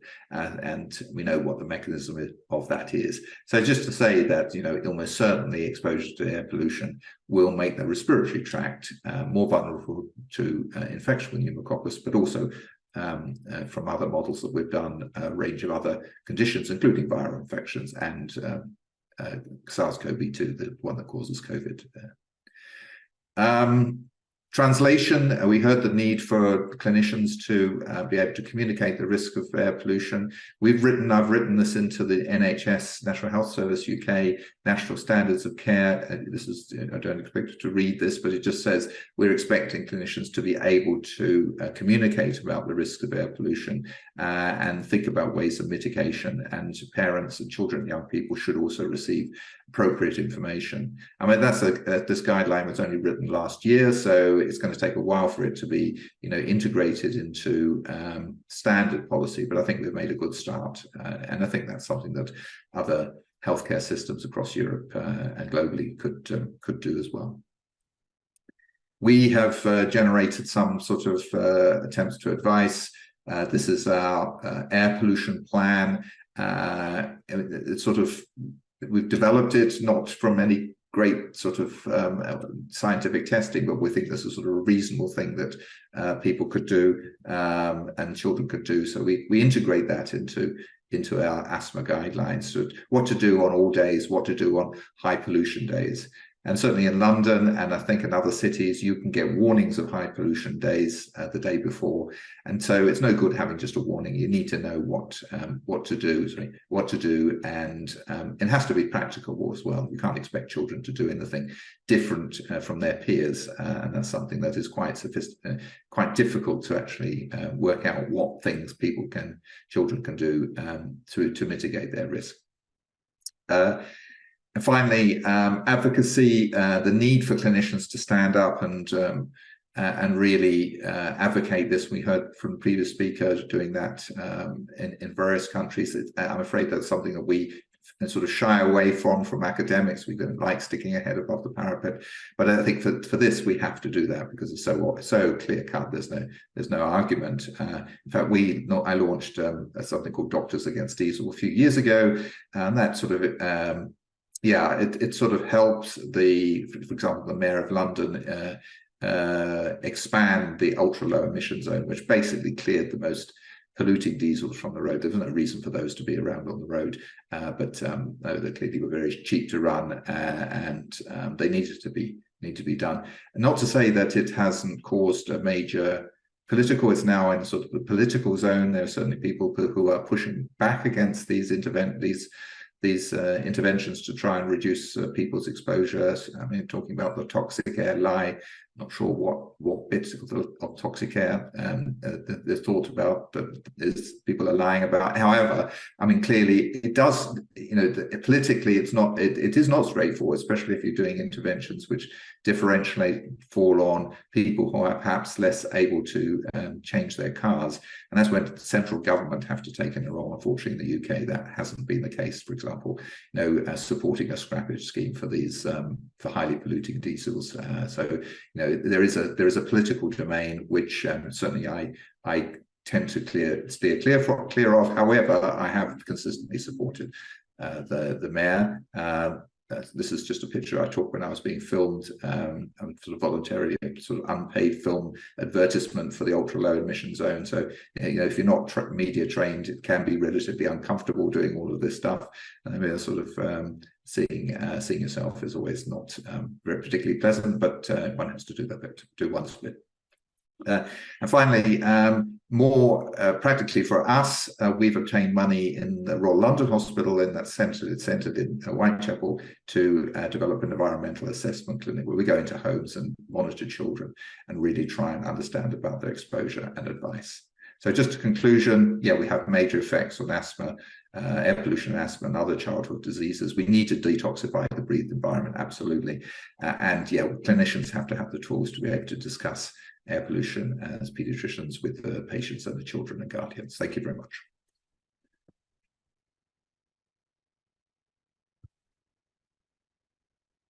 Thank you so much, Jonathan, for that very insightful talk you've just given. We're going to have sort of 5 minutes for some questions now, if that's okay. And actually, there's been a couple of questions actually that have been posed to you, Jonathan. The first one's probably quite easy, and it's, is it possible to share, is there a link to share the checklist, the air pollution checklist that you... Not a link, but I can send it to you, and yeah, I can send it to you. It certainly can be shared, absolutely. So if I send it to you, I'm not sure I can stick it in the chat. If I can, I'll do that. That'd be fantastic, actually, because I'm quite interested to read it a bit closer as well. There's another question that actually, if Valdana's there as well, potentially would be able to answer along with yourself, Jonathan, I think, is what can, there was two, I'm going to combine them, but what can schools do better to promote healthy transport options? And how can we protect children's lungs on the school run, especially if they're using a bike, for example? If it's to me, I'll, I think we are in a position where we can give sort of general advice. Clearly, we encourage children to be taken to school not in cars, because we think that that's exposing them to more pollution, especially if they're sort of stuck behind other cars for a period of time. So that sort of maps to the sort of sustainability agenda. And so the great thing is that it sort of coordinates with the exercise and sustainability and carbon and decarbonisation. So all of these are very important. But in terms of other advice, should children wear masks? Should they change their route? It's really difficult to say. I think people choose their routes to school because it's easy, and you're going to ask people to do longer routes. It will be more difficult. But I think it's more to do with information, that if you can do that with no additional hassle, then that's something to be advised. There is also possibilities of, on high pollution days, what can you do? Perhaps could the school allow you to turn up a bit later? We're out of the rush hour period. The evidence for this is still a little bit unclear. That's where we need to use monitoring to work out, perhaps even for the individual child, what is the best, and that's what we hope to do in our clinic, and perhaps they generate some generic information. That's fantastic. And I know, so Dominique, there was a question for you which was sort of half answered. You spoke about using the My Air Coach app for monitorings of air pollution and things. I wanted to sort of touch on that because we've had a couple of people asking about apps that are available. And I would also ask the audience, if you use any apps to monitor air pollution, it'd be great if you popped them into the chat just so we can see what people find good. But Dominique, do you monitor the indoor and outdoor air pollution? And do they have you noticed that they sort of impact each other in your experience? Yeah, I feel that there is no way to avoid outdoor air pollution inside. It's better, it's lower than being outside, but it doesn't you can't keep it out of your house completely. You'd almost have to have an air treatment system at the level of a hospital to sort of limit it as much as possible. There are things you can do, and I know I am an extreme person, so for me, and it's sort of when I go to hospital, I think, oh, I can breathe a bit better. But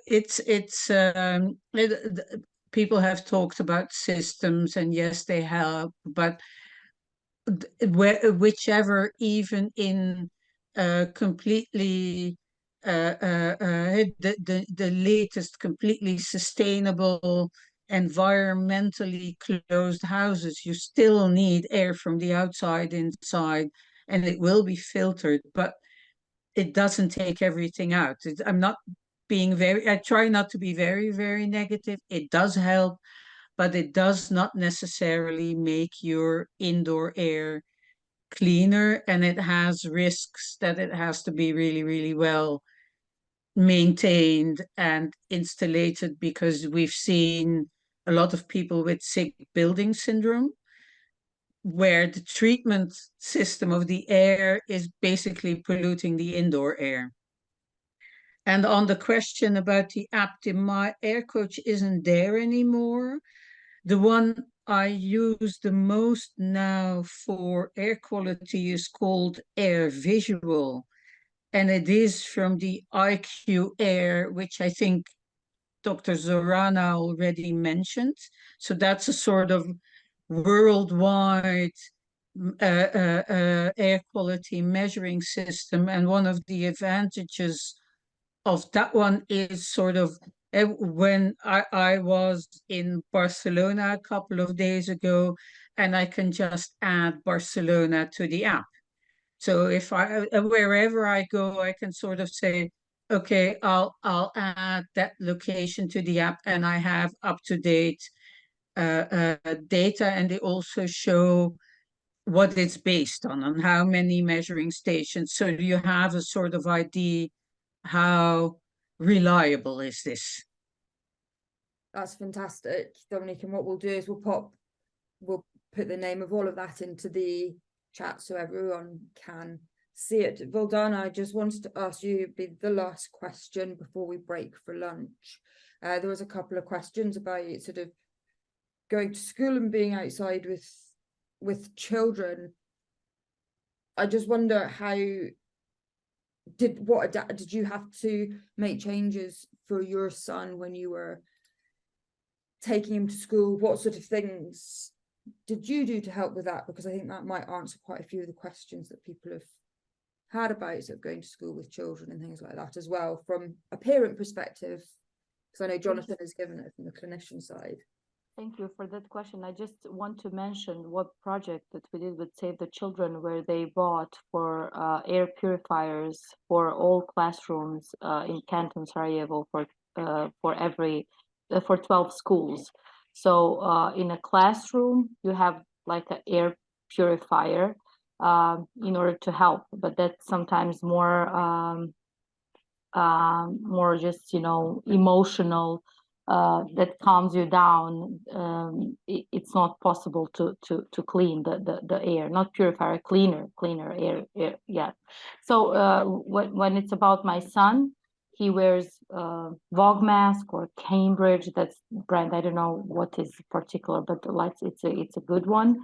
It was the problem before Corona because he was the only one wearing the mask, because teenagers don't like it.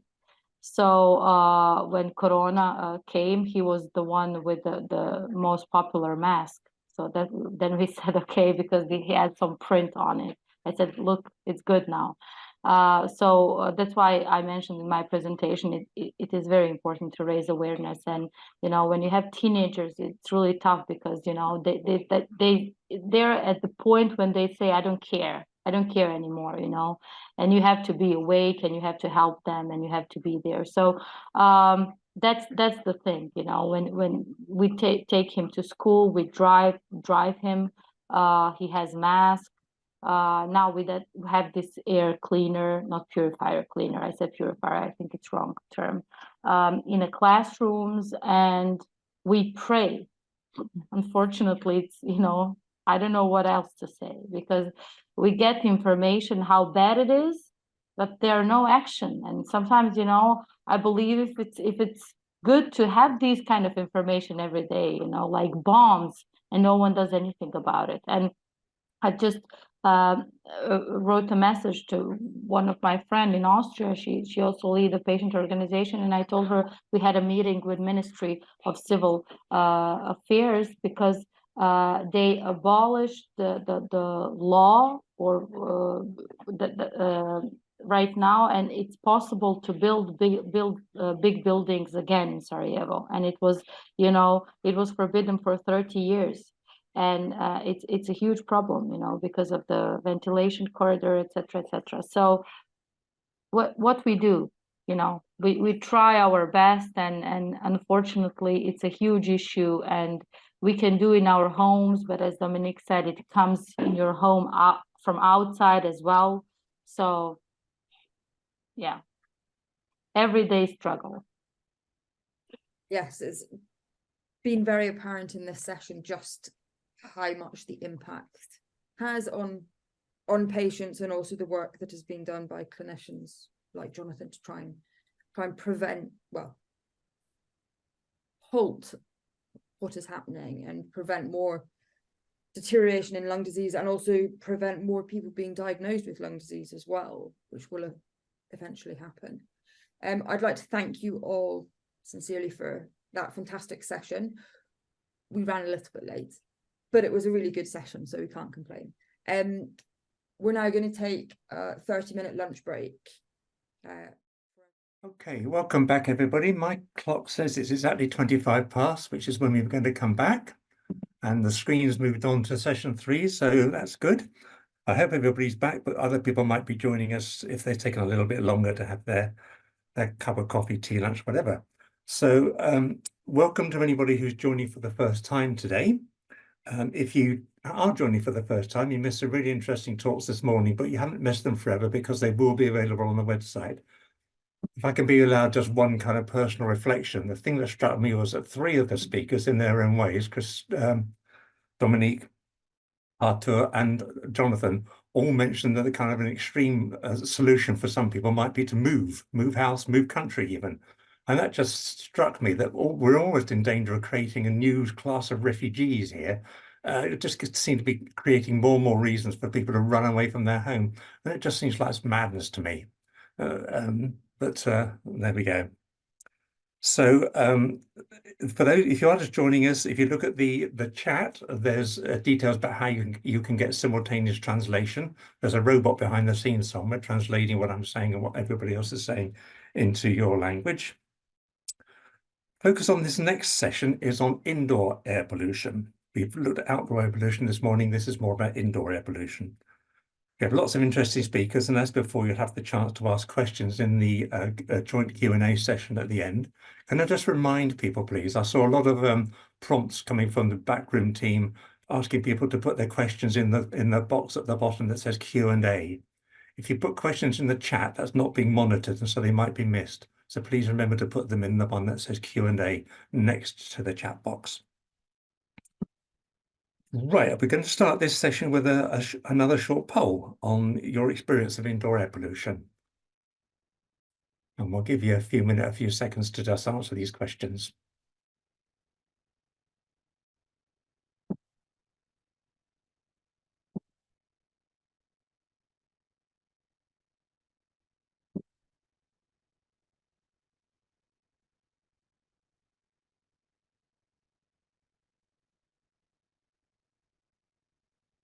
How are we doing? It says hosts and panelists can't vote. We can't vote. That's not fair.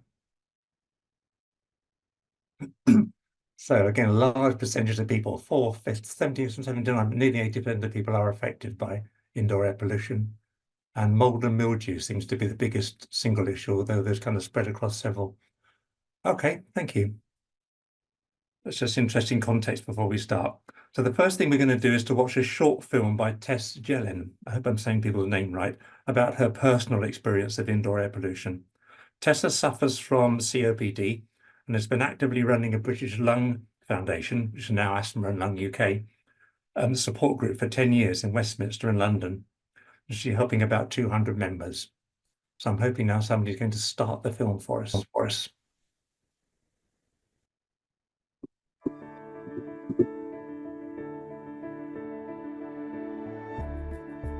My name is Tess Jellin. I'm 78 years old and I live with COPD, which I was diagnosed 10 years ago.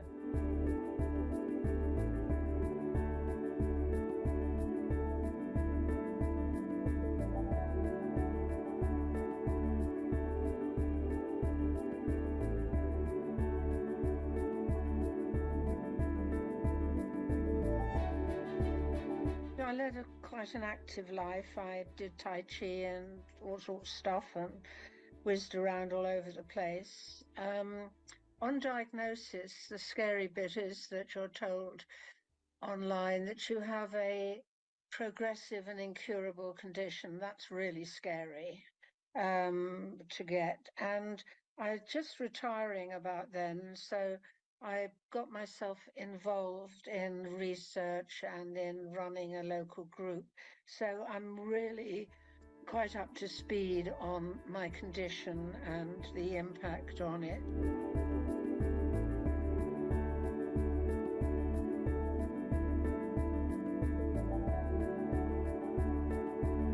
But I'd been housed in a very damp flat. I left a relationship with my husband and was housed in a damp basement with a young daughter. And the difficulty was proving to the landlords that this isn't satisfactory at all. But that was a long time ago now. My daughter's in her 50s, and this is when my daughter was like 6 years old. But she's now got sarcoidosis, and I now have COPD. So I think there was a lot of, that's why my passion for indoor pollution is now coming to the fore.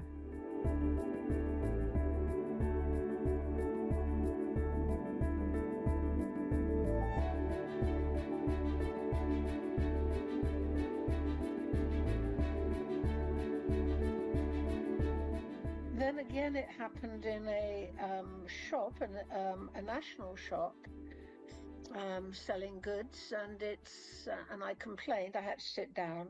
They had to get me a chair, and I had to sit down. And I complained to the company because they were national. I felt they should be aware. Oh no, they said, this has passed the GMP and ISO standards. It's perfectly acceptable. We use it in all our shops. They actually advised me that they will continue to contract equipment to create a pleasant shopping atmosphere. Now, my point really is, if people are manufacturing something that can hurt someone who's got vulnerable lungs, what's it doing to healthy lungs?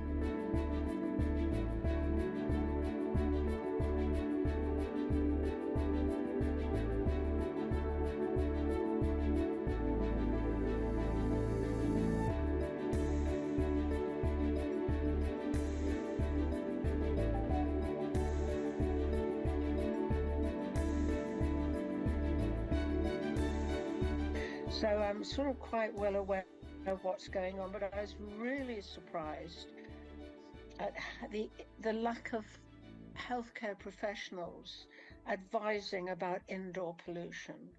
I know they're all overloaded. I know COVID has left us with enormous black holes, but I've never been advised that candles, incense, mothballs, even the most fabric softener. Did you realize fabric softener was bad for your lungs? I didn't. It's everywhere. I've just become aware of dust mites. I just saw pictures of them. They were really scary things. Apparently every house has got them.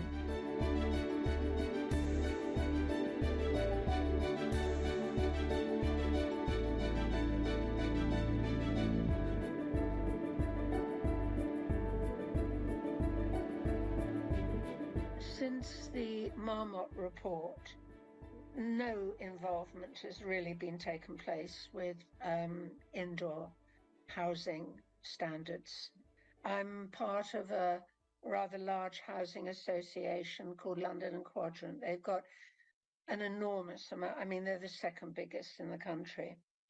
And my experience of being in a basement led me to go to the council, in a damp basement, led me to go to the council, and they sent out a health officer who did the walls and took a reading and had me out within 2 weeks. You and your daughter cannot live here. They had me out within 2 weeks. Now, if you're in private or housing association property, you cannot call the council to get a reading. You have to prove it to your landlords. The council refers you back to your landlord, which obviously is non-productive. You know, all I can do is fight my corner, and I produce a newsletter. It goes out to about 500, and I'm saying I can't do this all the time. It's so much. Can I put random stuff in, you know, about housing and refuse? And I drive past a man drilling in the street with no mask, and I can see this great cloud of pollution, the awareness of what we breathe in. I once went to the moors in Exeter, and I got out the car and I stood there looking, and it was like breathing champagne. I mean, it absolutely, the difference is so subtle, but so different. It really makes a difference.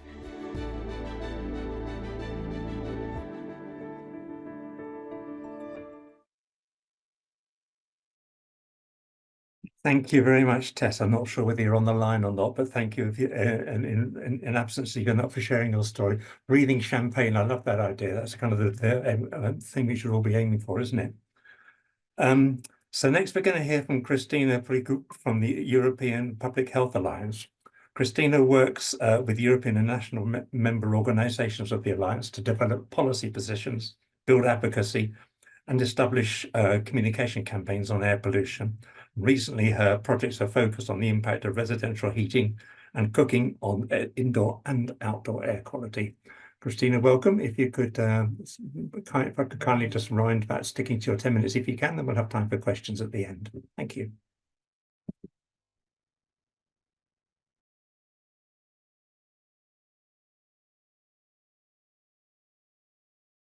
I think Christina just had a technical issue. She was there. She froze and she's popped back out, but I think she'll be back in a sec if we can. Just hold on a second, shall we? Just hold on. Otherwise, we'll move to Diana, and then we'll give Christina a chance to speak afterwards. Okay. Let me just see if she's come back in yet. I can see her name appeared. Yes, okay. Hopefully she'll just join us in a second then.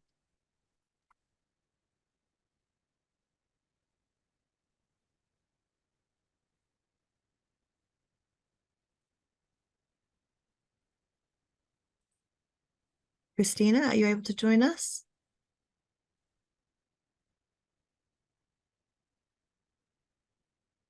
She might be having difficulty. Shall we move on to Diana? Yeah, let's move on to Diana. Are you ready? Diana, That's are you okay. there? Hi, yes, I'm here. Can you hear me?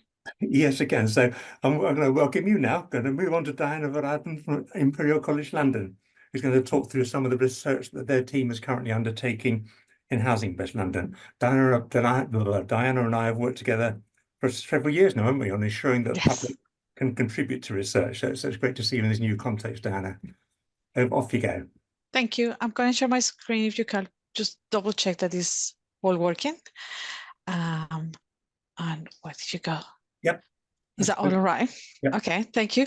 Thank you very much for inviting me today, and thank you, Phil, for making the connection. It is my pleasure to talk to you about our West London Healthy Home and Environment study, Well Home.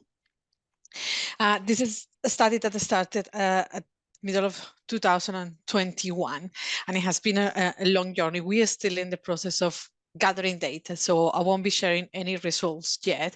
Just want to let you know what we're doing, how we're doing it, and hopefully get you excited to learn more about the project next year when we eventually get some more, or we get the results.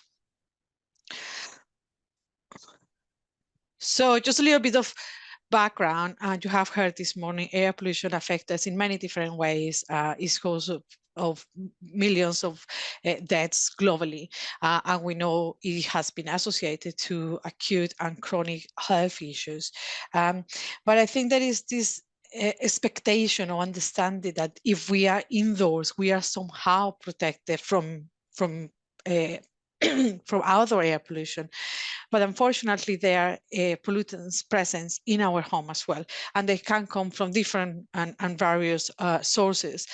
It could be linked to the way we heat our homes, the way we cook, and that is related to our ethnic background, or our religious practices. So all of these things that make us who we are, our backgrounds, our ethnicity, make us behave in different ways inside our homes and make us produce pollution as well in different ways. Unfortunately, although we are spending over 90% of our time indoors, we don't truly understand what are the sources of, or the main sources of indoor air pollution and how it can affect our health. And I think is a reflection of two things. One, the public are not really fully engaged and informed on indoor air pollution, in the indoor air pollution topic, but also because it's very difficult to carry out measurements inside the home environment. As researchers will have to ask people to allow us to go inside their safe personal spaces, and that is no easy thing to do, to ask someone to allow you to install air pollution sensors and such inside your home. So there are some challenges associated with measuring air pollution indoors.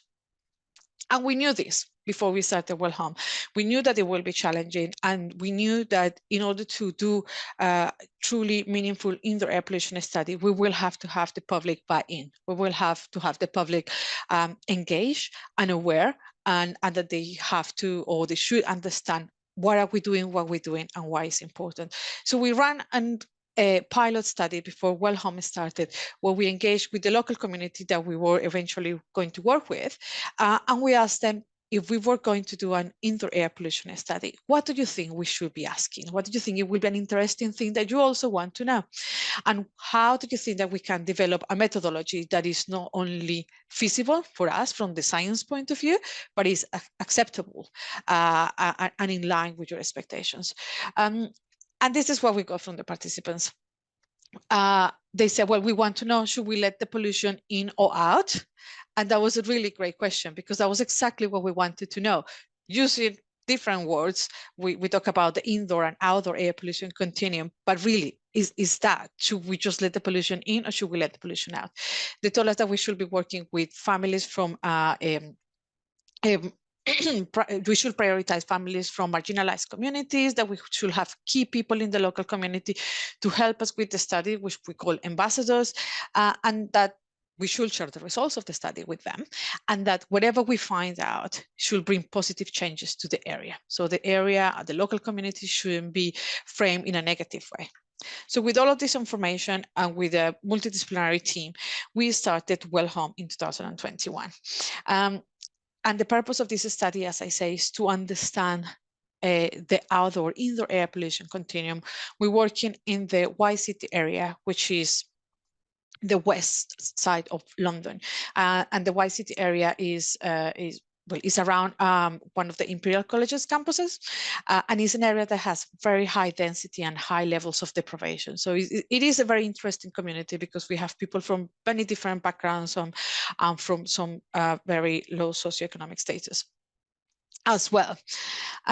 So what are we doing?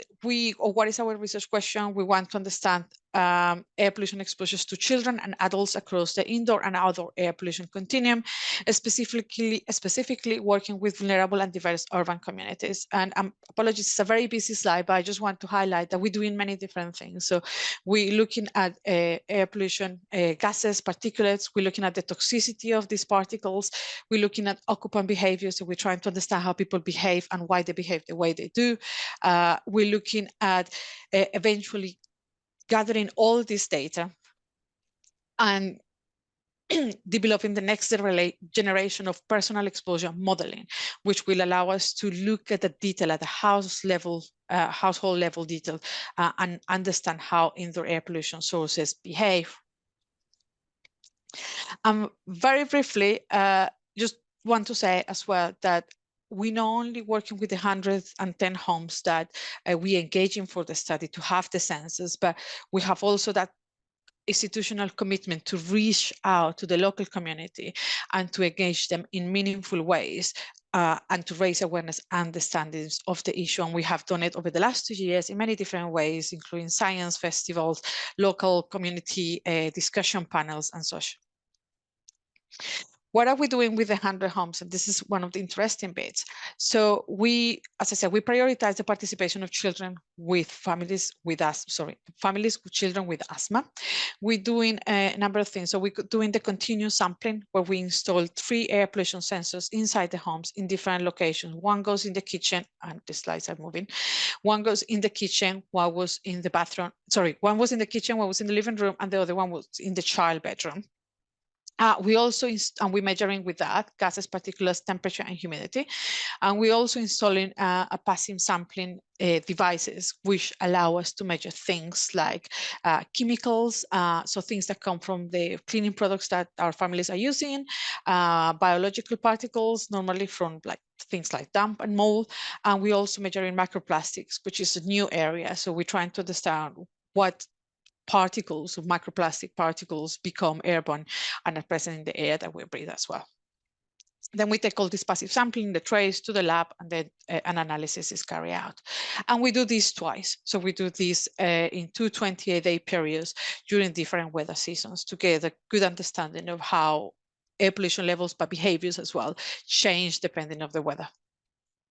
And we have a 10 priority homes group as well, which is part of the same community as well, but we're doing a more intensive sampling exercise. We divide it into 3 different campaigns. So these families have the census over a 12-month period.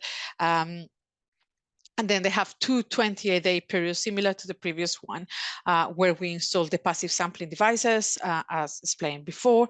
And then within that, there is a 5-day period where we bring more specialized equipment that allow us to have a more holistic picture about what is going on in the home environment over a 5-day period.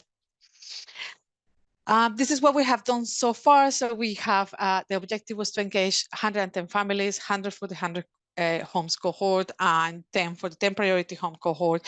We have all of our families enrolled now in the study. And you can see here in the map, as Imperial College Y-City campus sits right in the middle of this community. And we have all of our participating families around our campus. This is a great thing because that allows us to really, truly engage in meaningful ways with the community, not only gathering the quantitative data from the measurements, but also to engage, raise awareness and understandings of the problem. And just to finalize, so what we have done so far, children between 5 and 10 make up the largest age group in the study. So most of our families that we're working with have very young children. About half of these children are children that have asthma, which was one of the objectives of the study as well.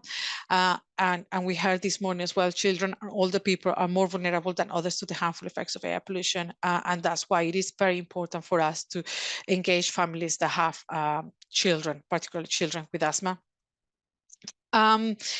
We know that poor air quality can worsen asthma and allergies. And one of the aims of Well Home is to use the findings to understand more about how indoor air quality affects respiratory illnesses and exacerbations of conditions like asthma.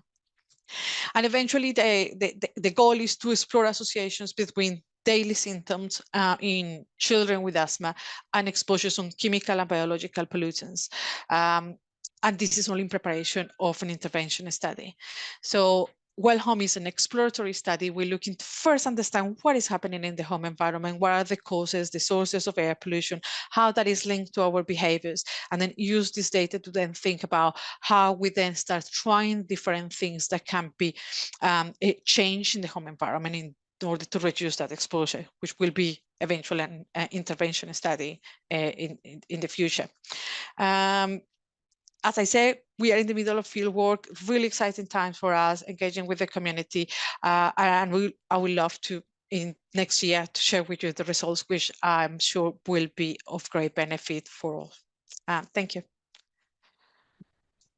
Brilliant. Thank you, Diana. That's very interesting. I can see lots of things appearing in the chat about people who are sharing their own experiences of kind of being affected by some of those things. It'd be really interesting to have the kind of the systematic analysis of what it actually is in people's homes. Yeah. We're going to hold the questions until we've had all the presentations for this session, hopefully. So don't go away. Is Christina with us now? Hi, yes, I am. Hello, Christina. I gave you the big build up, and then you disappeared, but the floor is yours. Terribly sorry about that. Thank you for the invitation to join the panel discussion. And thank you really for organizing a session that is dedicated to indoor air quality. I think this is very much needed and very useful. Very, very briefly, before jumping in, 2 sentences for anyone who might not know us, the European Public Health Alliance. We are a European umbrella NGO. We're made up of members who are European and national organizations that include patient organizations, also organizations representing health professionals, disease-specific groups, and general public health NGOs. We've been working on the issue of air pollution as an environmental health risk, generally speaking, also looking at sectoral policies and legislation and how that impacts air quality. We're traditionally focused on the outdoors, but we have started exploring more and more the indoor environment because we've realized the complexity of the issue and how much that really impacts people's daily lives. And with the presentation today, I might be very much preaching to the converted, but I do want to make a point about the importance of indoor air quality, and then look at a couple of specific issues and sources of indoor air pollution, and venture into some policy suggestions, recommendations, directions. So there's some newer evidence that I will get to, but I thought it is still worth starting with something that might be quite old news, but it is important, that over 2 decades ago, the WHO published a dedicated report that recognized the right to a healthy indoor environment, or to healthy indoor air specifically. And then they've published subsequent reports that highlighted the fact that poor indoor air quality is associated with a host of health issues ranging from allergies to a weakened immune system, cancers, different irritations of the skin, of the eyes, of the nose. And that goes to show what we knew, that air pollution really impacts the entire human body. And as I think was mentioned in the presentation beforehand, we naturally tend to consider our homes as a safe environment that protects us, but unfortunately, a significant number of studies have found pollution concentrations, in particular of specific pollutants that are significantly higher indoors than outdoors. And that's important because of how much time we spend indoors and how that results in longer indoor exposure times and higher intake fractions, so how much of that pollution and of those pollutants are being breathed in. And we also have younger children and people with chronic diseases that are likely to be spending more time indoors and therefore have health impacts that are above those of the average. And we're currently seeing a bit more of discussion on this topic. I think there's some post-pandemic awareness in the public conversation, though that has largely focused on ventilation and on carbon monoxide monitoring, which is important, but I think it is important to also recognize that there are other issues. When we talk about indoor air quality, there's really a variety of sources and of things to be considered. And it's been encouraging to see the WHO Europe organize its very first conference on indoor air quality that took place in September of this year. And we saw their scientists present and talk about the need to have a regulatory framework that includes ventilation, but then also source control and concentration limits. And that would be an approach that is similar to what we currently have in Europe for ambient air. But to this day, indoor air quality in the EU tends to be considered regulatory no man's land or no woman's land, unfortunately. And that is linked to some extent to the complexity of the issue, because when we talk about indoor air quality, there are a number of elements to be considered. Indoor emission sources are varied. They range from furnishings to coatings to cleaning products, candles, pets. We've seen some of those already, heating and cooking appliances. We also have to think about the building itself, its structure, ventilation system, the construction materials being used, and any potential structural problems that we might be dealing with, such as faulty chimneys that result in inadequate ventilation. And then there's also the outdoor air quality that does filter in and impact the indoor environment, and that will depend on the air exchange rates and the filtering mechanisms being used. And this is to say that there is a complexity to this issue, but also this complexity should not be used as an excuse for inaction. There are a number of individual choices that we make, and those result in different cocktails of pollutants, but the choices we make do happen within a certain environment that shapes our choices and what is allowed and what is recommended. So that goes to show that policy is really important, and it also is really important when we consider that not all choices are available for everyone. Societal inequalities find a very tangible expression in differences in housing quality, and then that in turn increase existing health inequities that we see in society today. And now speaking about two sources of poor indoor air quality, we've seen a lot of talk about mold and damp, and this is for a very good reason. There is no safe value for mold growth, as the WHO says. And there are over 2.2 million people across Europe who have asthma nowadays as a direct result of living in these health-harming conditions.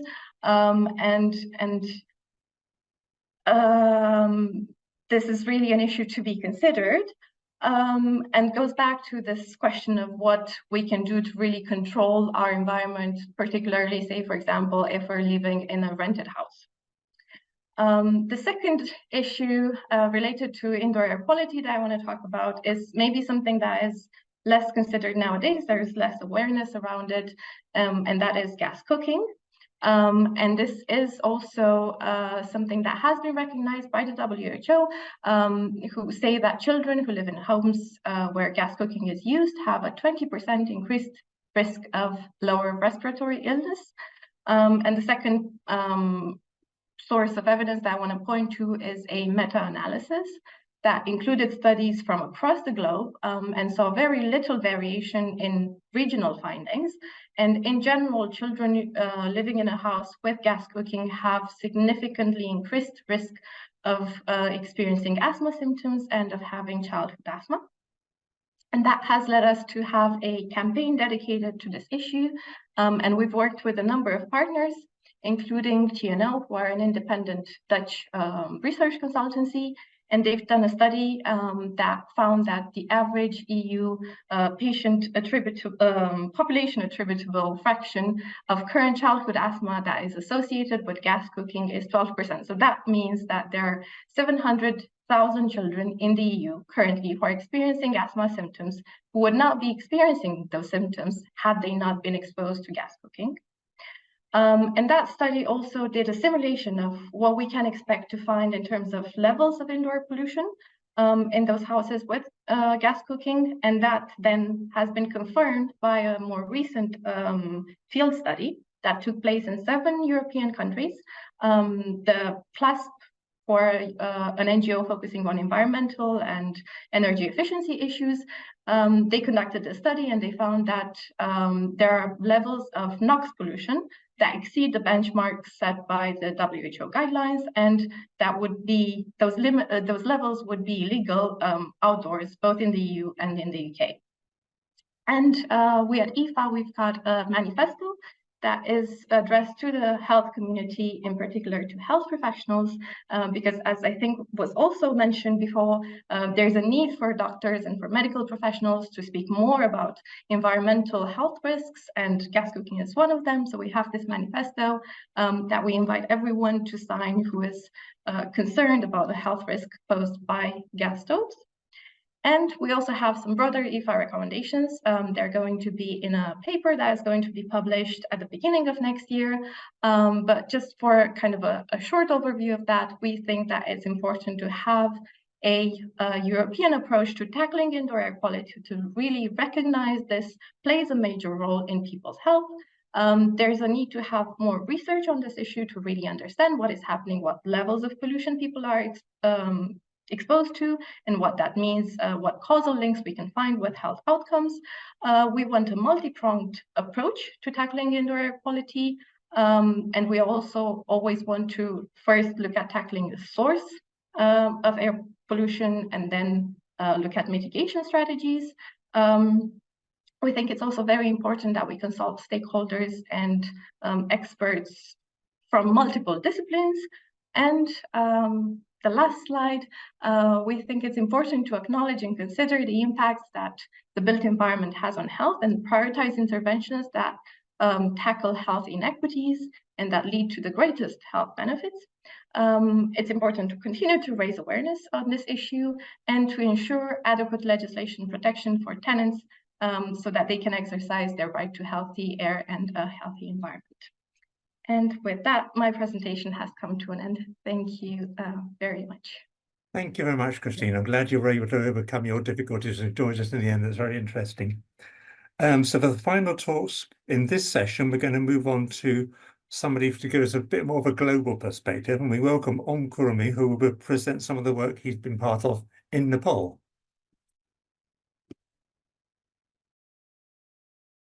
Hi, good afternoon, everyone, and thank you for inviting me to talk about the indoor air pollution in the global south. So as you have seen, you have heard about the European perspective. I'm going to talk about what causes the indoor air pollution in the low and middle income countries, where many individuals, they use biomass, solid fuel for cooking and heating purpose. So if you can take one message from my whole presentation, I think this will be the slide. So we all know that we have been very concerned with the COVID-19 pandemic, and according to the WHO data, so over 3.5 years, there have been 7 million deaths. This is until 2nd November and 2023. But if you compare that with the air pollution, there have been 7 million premature death per year, and therefore it is referred to as a silent pandemic as well. And if you look at the 7 million deaths, over 3/4 of those occur in the low and middle income countries. And even if you look in the low and middle income countries, mainly the rural areas, those who are poor, those who can't afford cleaner cooking, they suffer the most. If I can take you to this, this is a life course trajectory of the lung function. And if you can focus on the blue one, this is the lung function of a poor child who happens to born to a poor family. They are usually have a low birth weight, and they are born with a small lung function. And if you are in the high income countries, probably they will develop into wheeze or they have got asthma. But in the low and middle income countries, they have got a respiratory infection, and if they don't get proper care, they die. But if they live, they are likely to die early. I mean, premature death. You can see here the lifespan is much shorter than other individuals. But if these poor individuals, if they during their adult life, if they are exposed to air pollution, or they are even likely to die much younger as well, or they smoke. So it is a major problem in the low and middle income countries. Now you see the figure here, the bottom figure, which is the long from a teenager who is a never smoker, and this was taken by Professor Arvind Kumar, who was a chest surgeon in Medanta Hospital in India, and he has compared, when you compare this one with the healthy on the top left and the disease on the top right, you can see here the black spot here, and on the bottom, these are coming from the air pollution. So you can see what the effects they do to when they grow up. Now, there are a number of sources of air pollution. So if you see the one here, this is the stubble burning from India. The other one you can see in Nepal as well. That's how you get during the certain seasons. We have got the forest fires, which is common as well. And this is which I want to show you is the cooking. So that's, you can see here traditional cook stove used and with the wood and biomass. And you can see the children sitting close here. They are exposed to as well. It's not only there. During this now we have got the winter season. You can see in the village, people sitting around the forest fire, the fire and trying to keep them warm. And thus they are exposed to very high air pollution as well. There are many small industries. You can see these are the plants which we work in India. This is taken, you can see the pollution they are exposed to in the village. Now, this gives you a global trend of use of solid fuel. And when you see this figure from 1980s to 2010, and it has come down, this gives you the proportion of individuals using solid fuel in different geographical regions. And you can see it is decreasing here, which is a very good sign. But if you look at the absolute numbers here from 1980 to 2010, and you can trust me, this is almost the same now in 2023 as well. There were 2.8 billion people using solid fuel, and at the moment as well, according to the figure, there is 2.6 to 2.8 million people still using solid fuel. And in some countries, like in Africa, you can see there is an increase.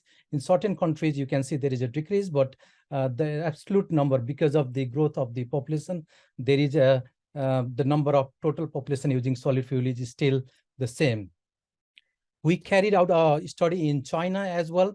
We tried to do measure in two rural areas and one urban areas, that's the Suzhou.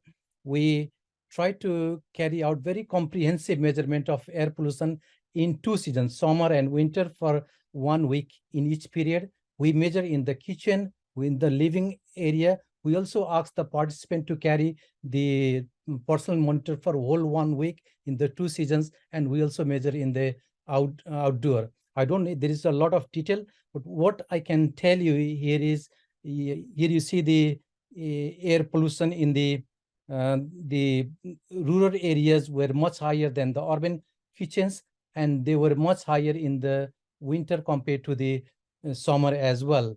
And when you compare it with WHO air quality, which is like 5 microgram per meter cube per annual mean and 15 microgram, you can see many fold much higher in the China, both in the urban and the rural.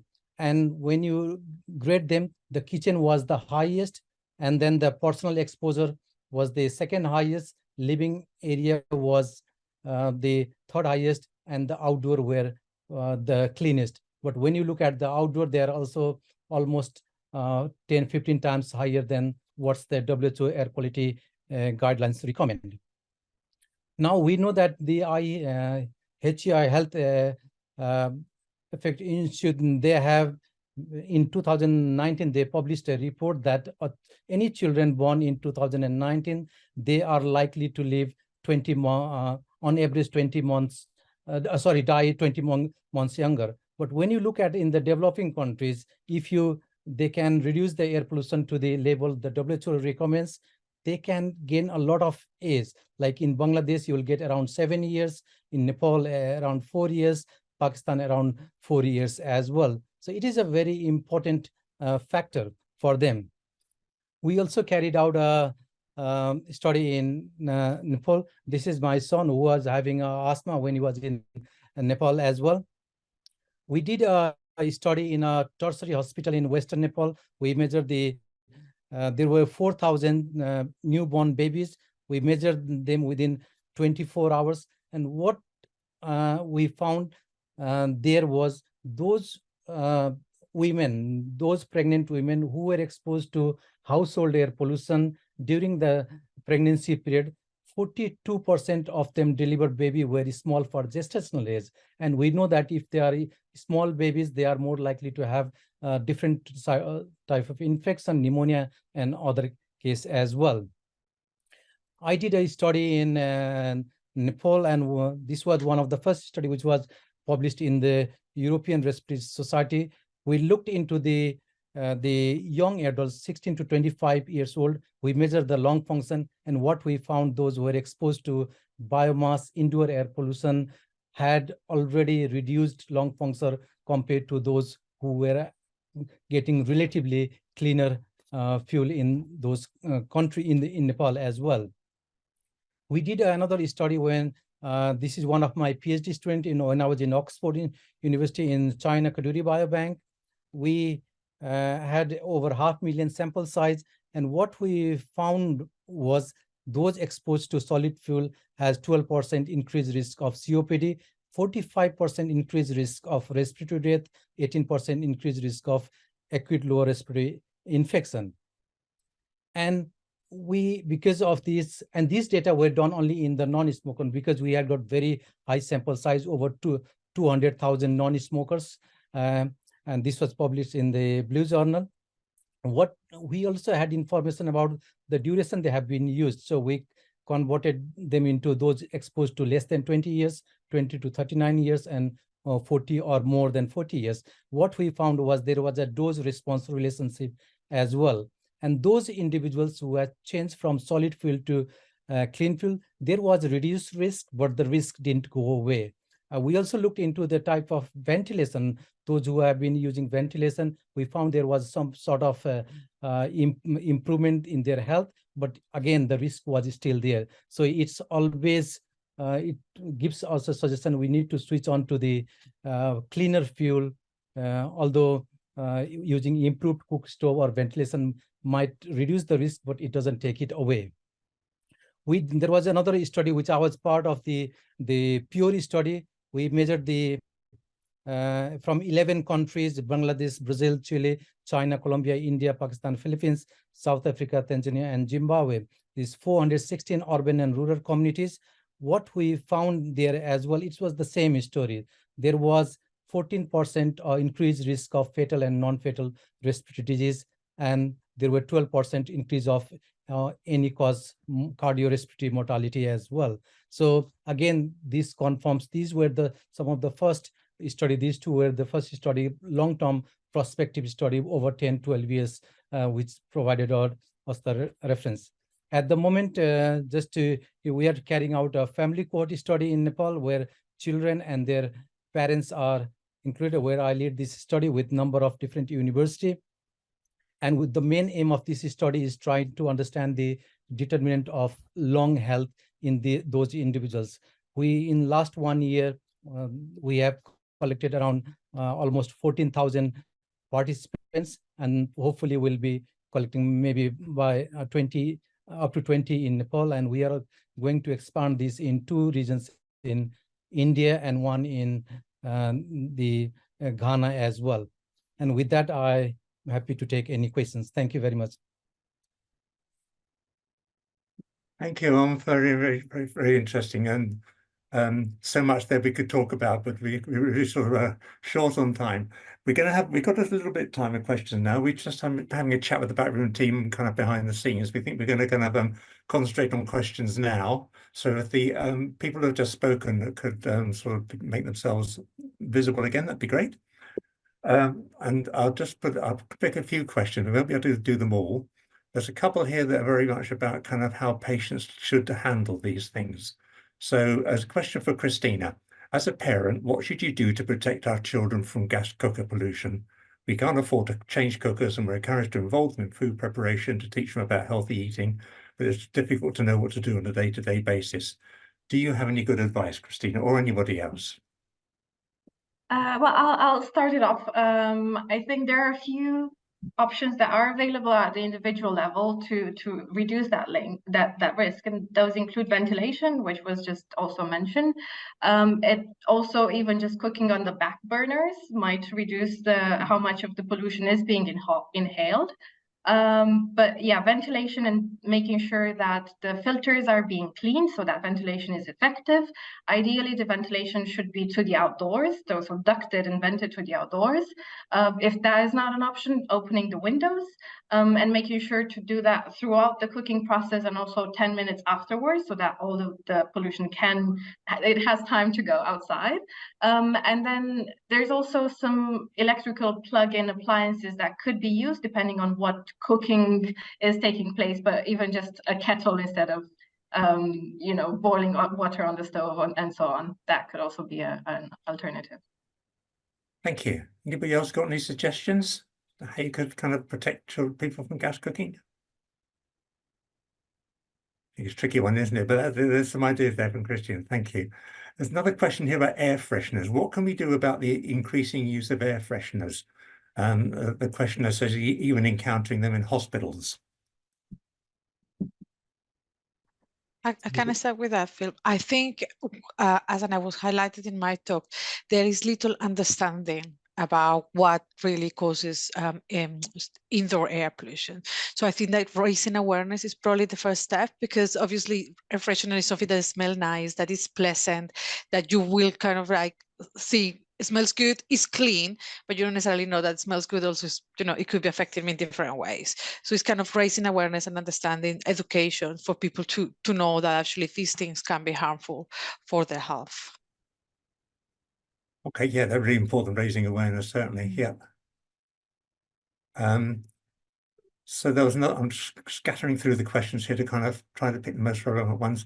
There's maybe in the meantime, just to kind of add one little policy direction there, it could also be raising awareness through better and more effective and more informative labeling, for example. That can also contribute to labeling, this question here, it's interesting. So we talked a lot about the effect on people with known respiratory conditions of dampness and indoor air pollution. Somebody's asking, is it possible to kind of quantify how much a person who hasn't already got a kind of a respiratory condition will be at risk as a result of these things? In other words, is it a danger for all of us, or are we really just talking about people with pre-existing conditions? I don't know who can answer that. Diana, is that something you know, or Chris? I did have that information specifically for damp and mold. And the percentage there is that there's a risk increase by 40% for people who are not experiencing current asthma, but that's the increase in their likelihood of experiencing those symptoms. There might be differences depending on what we're talking about specifically, but it goes to show that it is an increased vulnerability for people who are currently affected and have a pre-existing condition, but that it still impacts all of us. Okay, thank you. There, I think, and just to add to that, is as well about the acute and chronic health effects. So it might be that for someone that has already a respiratory condition, will exacerbate what is already there. But for someone that is healthy, it's not like it's not affecting them. It might just take longer for the health effects to appear in a more long term. Okay, it kind of makes sense that if it's affecting people's lungs, it's going to affect everybody's lungs, and like I say, it might just take longer for other people to show the effects. Question for Christina or Diana. Sorry, I'm not getting any questions here. Do we need better regulations or testing about scented projects in your opinion? So Tess highlighted the example where she complained to a national company about air fresheners. We kind of talked about that a bit, but do you think we actually need stronger regulations to control these things, as well as the public awareness and the labeling? Yeah, I think that definitely those are some of the things that we need, but as I say, it's an area that we don't fully understand yet. So I'd probably say we need more evidence and robust evidence on how and to what extent is affecting us. So with that, then policy changes can be adopted. Also, I don't know what Chris thinks about this. Yeah, no, Or I agree. I think we definitely need more research on exposure levels, but I think we should also really embed that into the policy from the beginning, that we need real life condition testing for all of these things that impact indoor air quality, but also definitely more research. Okay, thank you. I think I've just been trying to sort of monitor the questions. There's lots more questions there, but a lot of them are kind of methodological questions that maybe we maybe ask Diana or Christine or on to go and answer off screen, as it were, and so we can kind of post the answers later on. Is that okay for you guys? Yeah, thanks. Or if you're still there, there is, I think, there's a facility for you to answer them live on the by kind of typing an answer in. But okay, so we're going to have to move on, but thank you very much, all of you. Really interesting and stimulating discussions. Hopefully we'll be able to get some of you back later on. So we're going to go on to the last session now. And this is kind of sort of the rallying point, I suppose. We're going to turn our focus to what we can do to actually make change happen on a European and indeed global scale. Catherine's going to launch our final poll in a minute. Not sure what the question is. Are you going to launch the poll, Catherine? There we go. Do you want to breathe clean air? Nah, I don't want to breathe clean air. Give you a few seconds to answer that.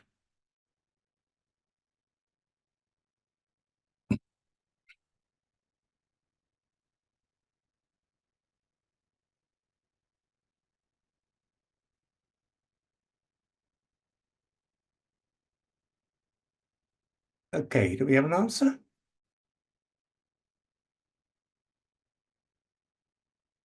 Everybody wants to, but 12 people don't want to breathe clean air. That's interesting, 12% of people. Okay, thanks very much. That's just going to kind of inform us as we go forward. So to open this next session, we've got a very moving film from the recipient of the 2022 European Lung Foundation Award, Rosamund Kissy-Debrah. And I hope somebody's going to be able to show us the film now. My name is Rosamund Kissy-Debrah, and I am the founder and director and trustee of the Ella Roberta Foundation that was set up after my daughter died.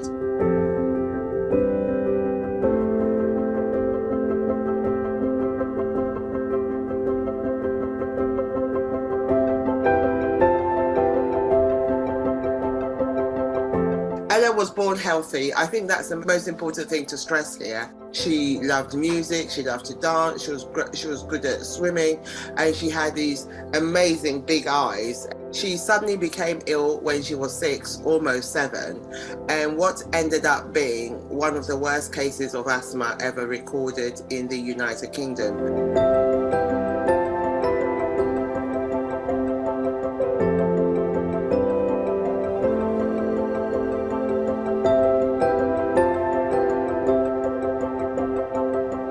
I didn't know anything about air pollution. There was nothing really. However, as the inquest showed, there were scientists that were well aware of these things, but not the general British public.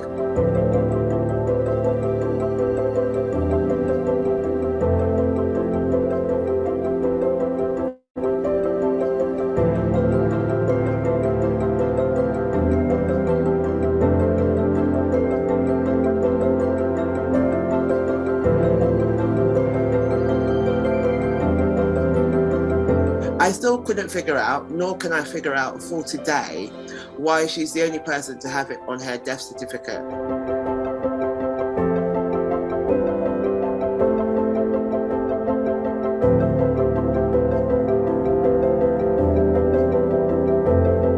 It's a very difficult journey, and the emotional impact cannot be overstated enough. And the fact that children continue to die makes it incredibly difficult. For the first time, we have a ruling to say that air pollution actually can cause death. We see this in our data and our studies, but usually it's used as an argument that we never see a death certificate with air pollution as a cause. This is important because it can really further legal actions. The ruling says the cause of death is the failure of London to commit to keep the legal limits of air pollution in Europe.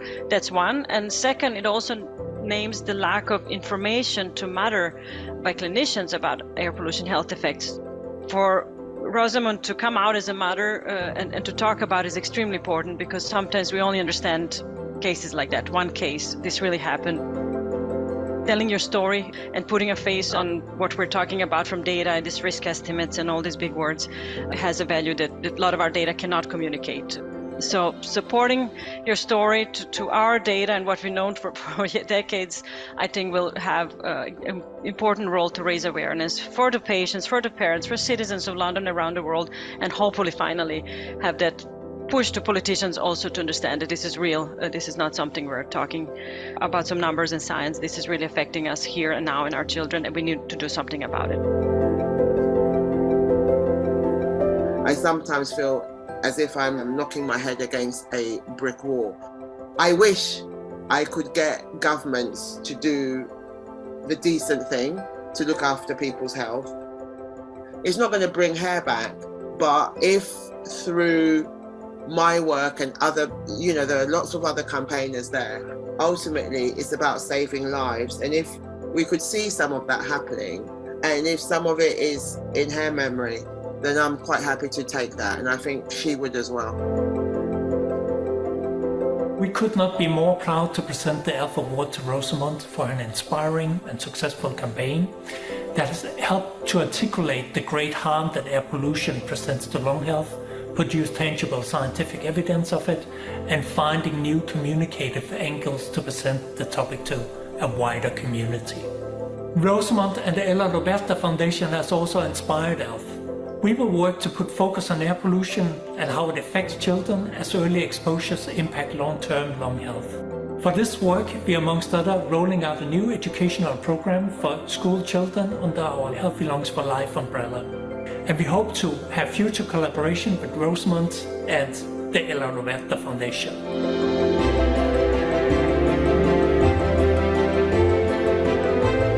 Getting the award is absolutely amazing. The battle is far from over, and hearing that governments who made promises at COP26 are now rolling back on it shows you the extent of the battle going forward. And when it gets very difficult, those awards are lovely to have, so people appreciate all the work you are doing.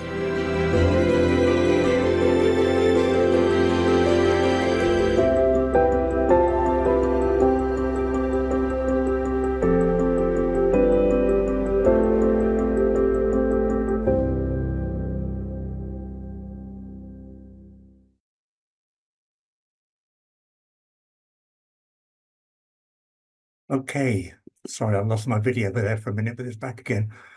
Well, I don't know how you follow that. But Catherine, you got the unenviable task of following that. Just a reflection again, like I said at the beginning, that's happening, and yet we've got a government that is actively opposed to kind of low emission zones in the city. It's just unconscionable. So we're going to now hear from Catherine Wiley, ELF's own Catherine Wiley. Catherine's been helping to grow the impact the organisation's campaign Healthy Lungs for Life is having in raising awareness on air pollution. So thank you, Catherine. You are welcome, Phil. And yeah, that's a very powerful video that I've seen a few times now, and I am incapable of not crying each time. All right, I have a presentation that I just need to find to share with you. Need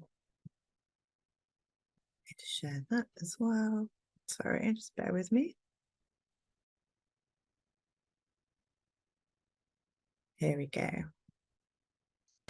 So we've heard a lot today from the science and patient experience, and I hope we're all feeling, especially after that video, feeling very inspired to go out and do something about air pollution in our own communities and in our countries more widely. But what can we do? And I think the reality is it's not just about making personal changes. And we've heard things about, not using solid fuel inside, and taking the bike instead of cycling, or in quite extreme circumstances in moving. But the reality is that this is the job of policymakers and of decision makers to actually take into account the health of the populations and to ensure that we are being protected. So here's my presentation today to talk about how hopefully we can help you to do something. So it's about becoming part of the clean air movement. We can use our voices as individuals. They are really powerful. Patient stories are incredibly powerful, and the voice of medical and professionals is incredibly powerful. They can persuade governments and policymakers to change because patients are directly impacted by the issue. There's no ignoring somebody who says they're having, stronger or more frequent asthma attacks due to air pollution. It's the lived reality. But importantly, we also need to work together. It's a big fight. We've got a lot of noise to make, and we need to keep going. So, we already work with many organizations, many individuals, and we want to collaborate and continue to support moving forward. We can make change. I think that's a really important thing to bear in mind. It's slow. It's not happening as quickly as we would like it to, but people are listening eventually, and they are taking into account what we're asking them for around air pollution and the impact it's having on our health. And so today I'm really going to talk about becoming a part of our Healthy Lungs for Life campaign, and talking a lot more about the campaign itself. So it was launched in 2014. It's a global health awareness campaign, and it has the different brackets of breathe clean air, take the active options, stop climate change, vaccination, be tobacco free. Obviously for this presentation, we're focusing on breathe clean air, and I've been doing a lot of work around that over the last year. That's a partnership between ELF and ERS, which is really fantastic because it means that we get the latest science coming from the foremost experts in respiratory health, and we compare that with the real lived experience of patients and really amplify that message and bring it home. And we traditionally have the ERS Congress as the launch pad, and it's an effective public engagement tool, and it helps us inform, inspire, and hopefully activate. Who is better to talk about Healthy Lungs for Life than Pippa Powell? So she has asked me to talk about it today, but I'm going to now play a 3-minute film where she explains it better than I possibly could. So I work for the European Lung Foundation, which is an organisation affiliated to the European Respiratory Society. The reason we started with Healthy Lungs for Life is because lung disease is really under-recognised. So we all have lungs.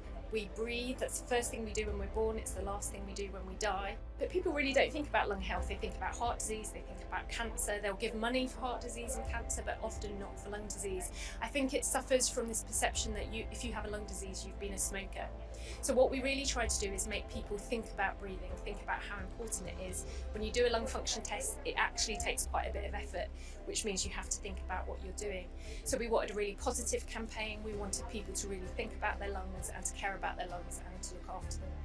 Sí, claro, hemos aprendido que la salud pulmonar está muy infravalorada y que es una de la gente se cuida mucho de otras cosas, pero siempre se olvida de los pulmones, que es el órgano que es más importante para vivir, ¿no? Que la calidad del aire en general es muy mala, que hay muchas enfermedades y hay muchos patógenos malos en el aire.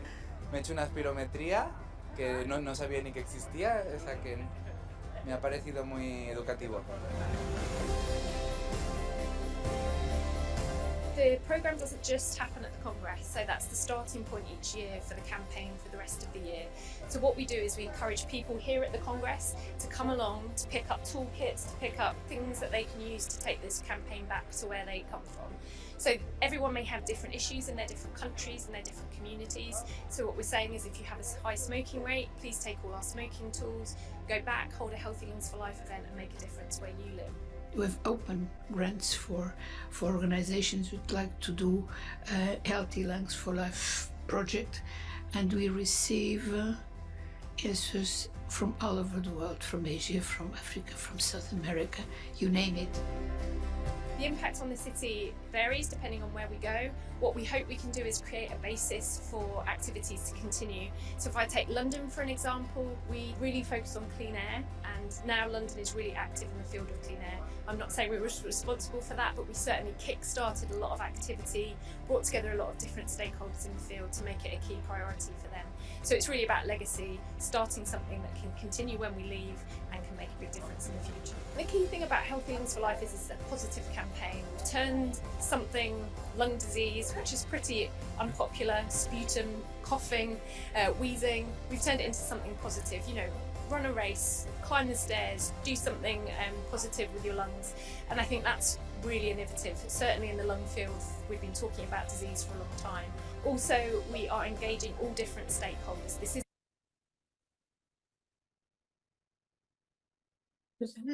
Okay.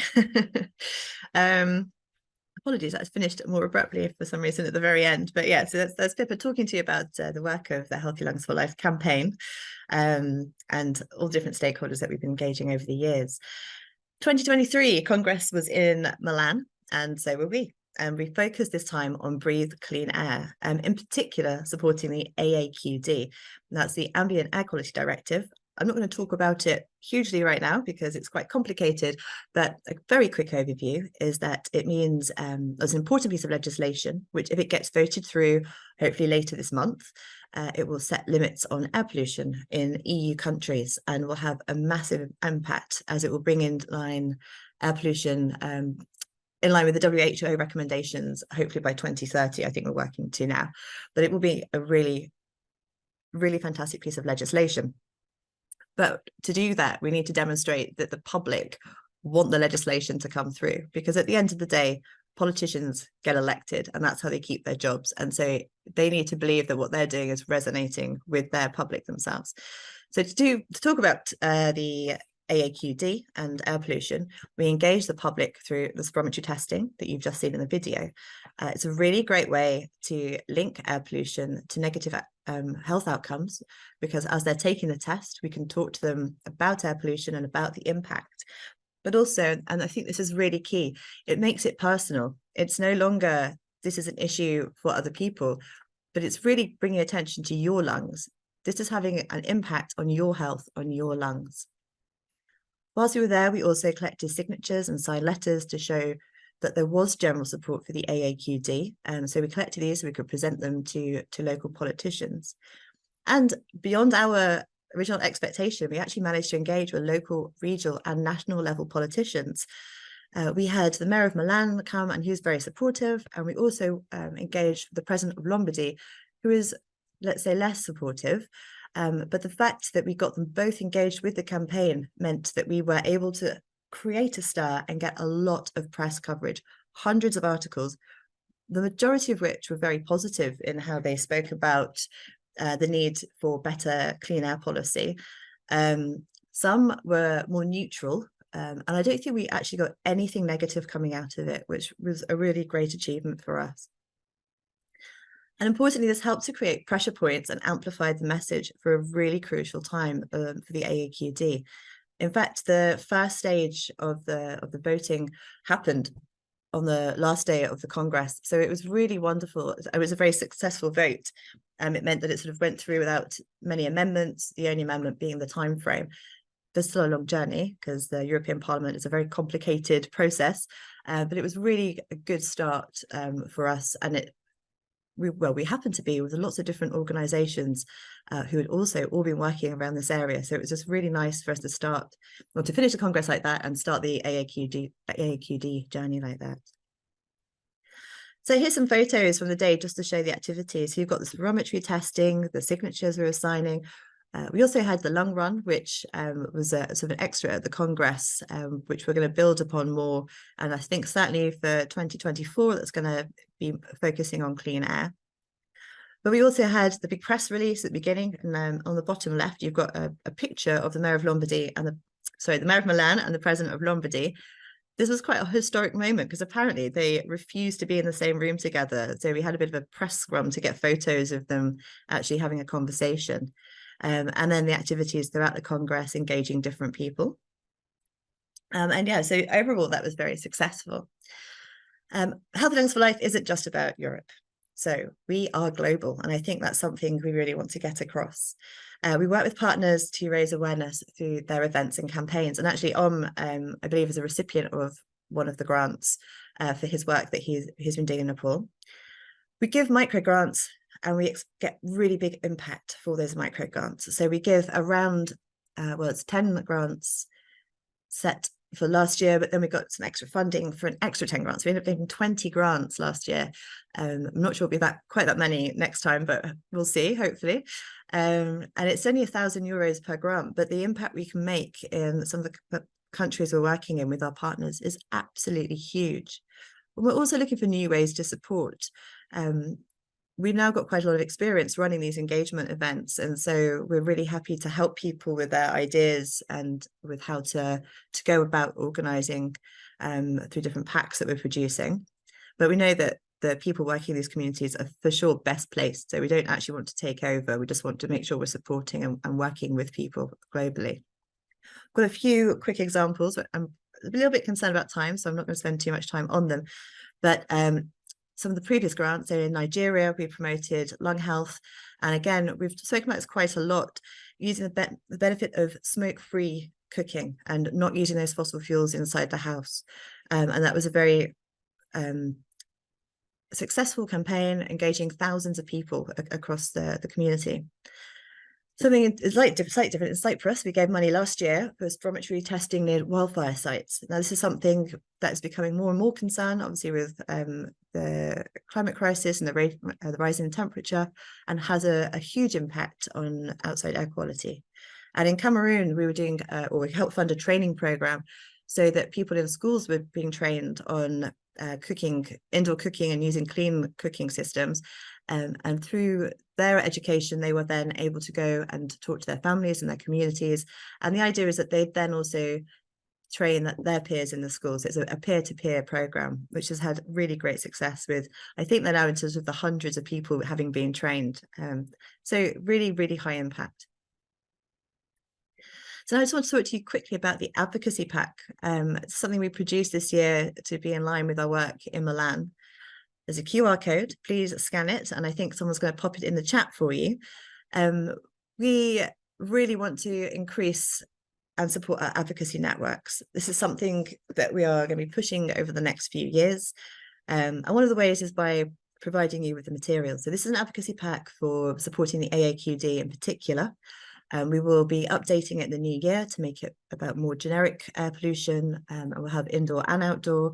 And also there's a new piece of legislation being discussed, the NEC, which we will start talking about as well to ensure that people have got the materials and the tools they need to demonstrate their support for clean air. Again, patient and healthcare professional voices are absolutely key to getting politicians to take air pollution and climate change seriously. So we really, really do need your support in this. And please share this, make it yours. We don't want ownership, we're collaborating. So if you want to show it on your websites, if you want to rebrand it, even take the materials, copy them, use them. We get nothing from keeping this to ourselves. So please take the advocacy pack and do what you want with it. So what are we going to do in the future? Well, we've got the Congress events in Vienna in 2024. Again, we will be looking at clean air.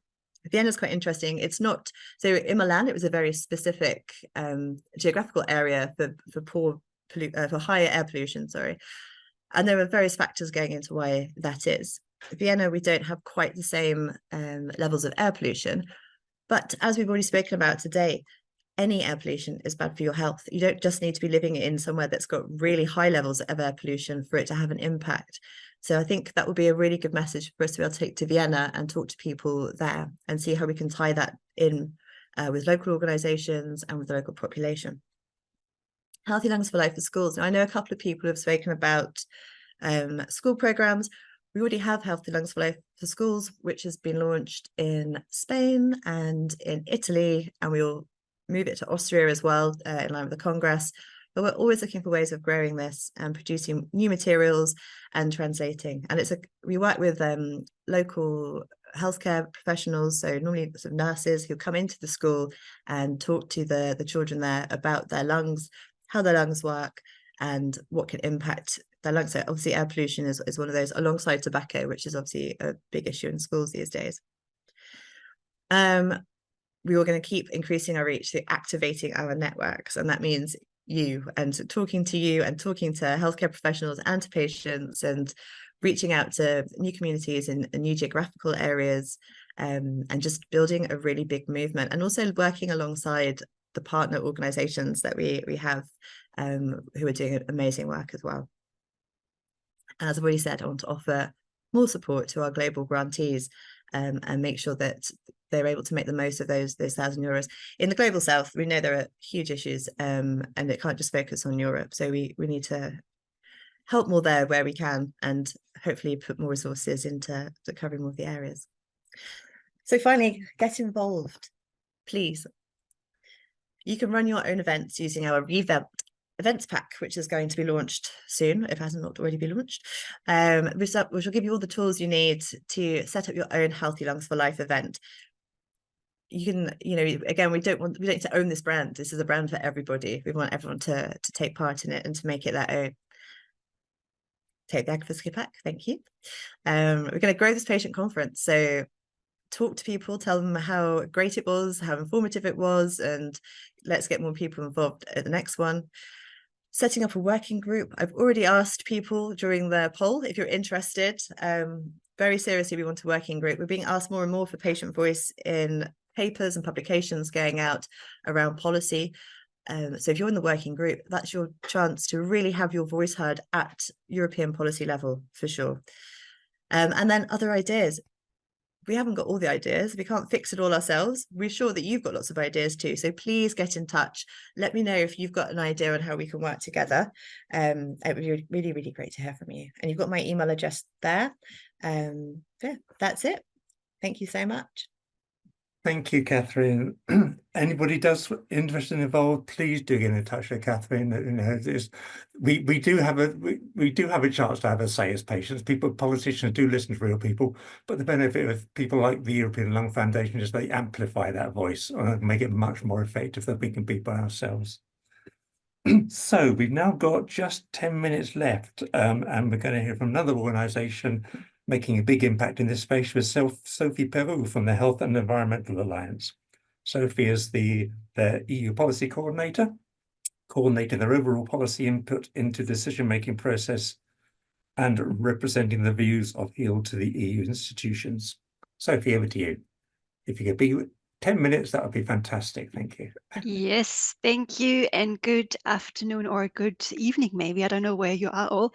Hello, everyone. Yes, my name is Sophie Peroux, and I am trying to share my screen, and normally you should be able to see it. Yes, we can see it. That's fine. Thank you. Cool. So let's go. And yeah, I'm conscious I'm really late in this program, so I hope you still are able to, engage with the message I will try to convey to you. And the main message is what Catherine just said: get in touch with Catherine. I think I really want to acknowledge all the speakers before me, because it's a lot of work and it's really amazing work. And here, so I'm speaking from HEAL, the Health and Environmental Alliance. We're based in Brussels, and we are a non-for-profit organization working with scientists, with patients, with doctors, with health insurers, and also with environmental NGOs.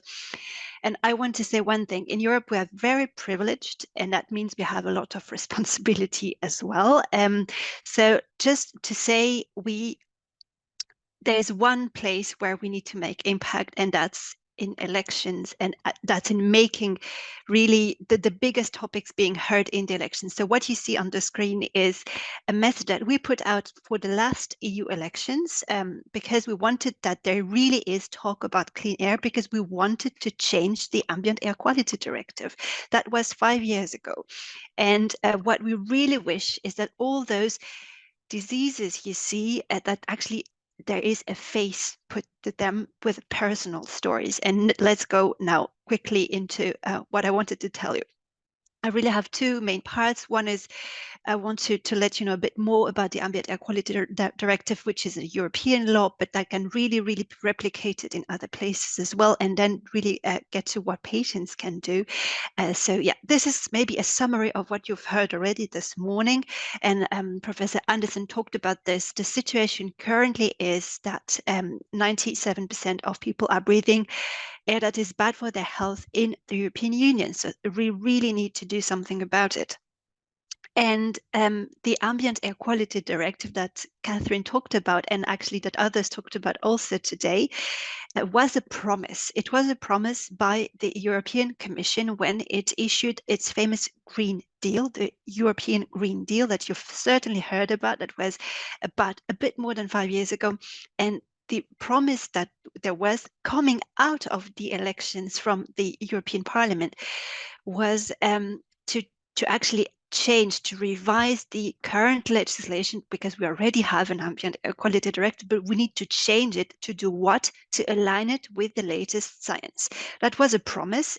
So the promise was not to align completely. The promise was to go closer to it. And it was also mentioned in the European Beating Cancer Plan. So this is really a political, will. And why is it that so important? Maybe to summarize everything that has been said today, or not everything, but some very, very key messages. Clean air is not a question of individual choice. Very on the contrary, it's a question of political will. And what you can do and what we can do is to manufacture that political will. So how do you do that? You do that with having very key messages. And we have a very, very straightforward message. We call on the European Union to urgently, finally, and fully align EU air quality standards with the latest available science to protect health. It is an emergency, really. So for doing this, we have key messages that are absolutely available for you to use as well. And very clearly, the first message is always to show how air pollution harms our health. And so you are the best placed as patients to talk about it in reality, to say, this is doing that to me. And so please listen to me. This is absolutely powerful when just one patient says it. It's really huge. Climate change, because that's also a topic for today. Air pollution and climate change have so much in common. And one of the main things they have in common is the sources. The sources of climate change and the sources of air pollution are very much the same, and they're called fossil fuels. And fossil fuels, we need to keep talking about them. The COP right now is completely trying to avoid talking about them. So we really need to continue doing this. So there is a very, very clear link between the two. Another key message we have, and I'm sure that can resonate with a lot of you, is about putting people actually in the center of everything we try to say, and especially saying that everyone is vulnerable to the impacts of air pollution, but some are more at risk. And this needs to be really embodied and clearly shown who is more at risk. And you heard about it already this morning.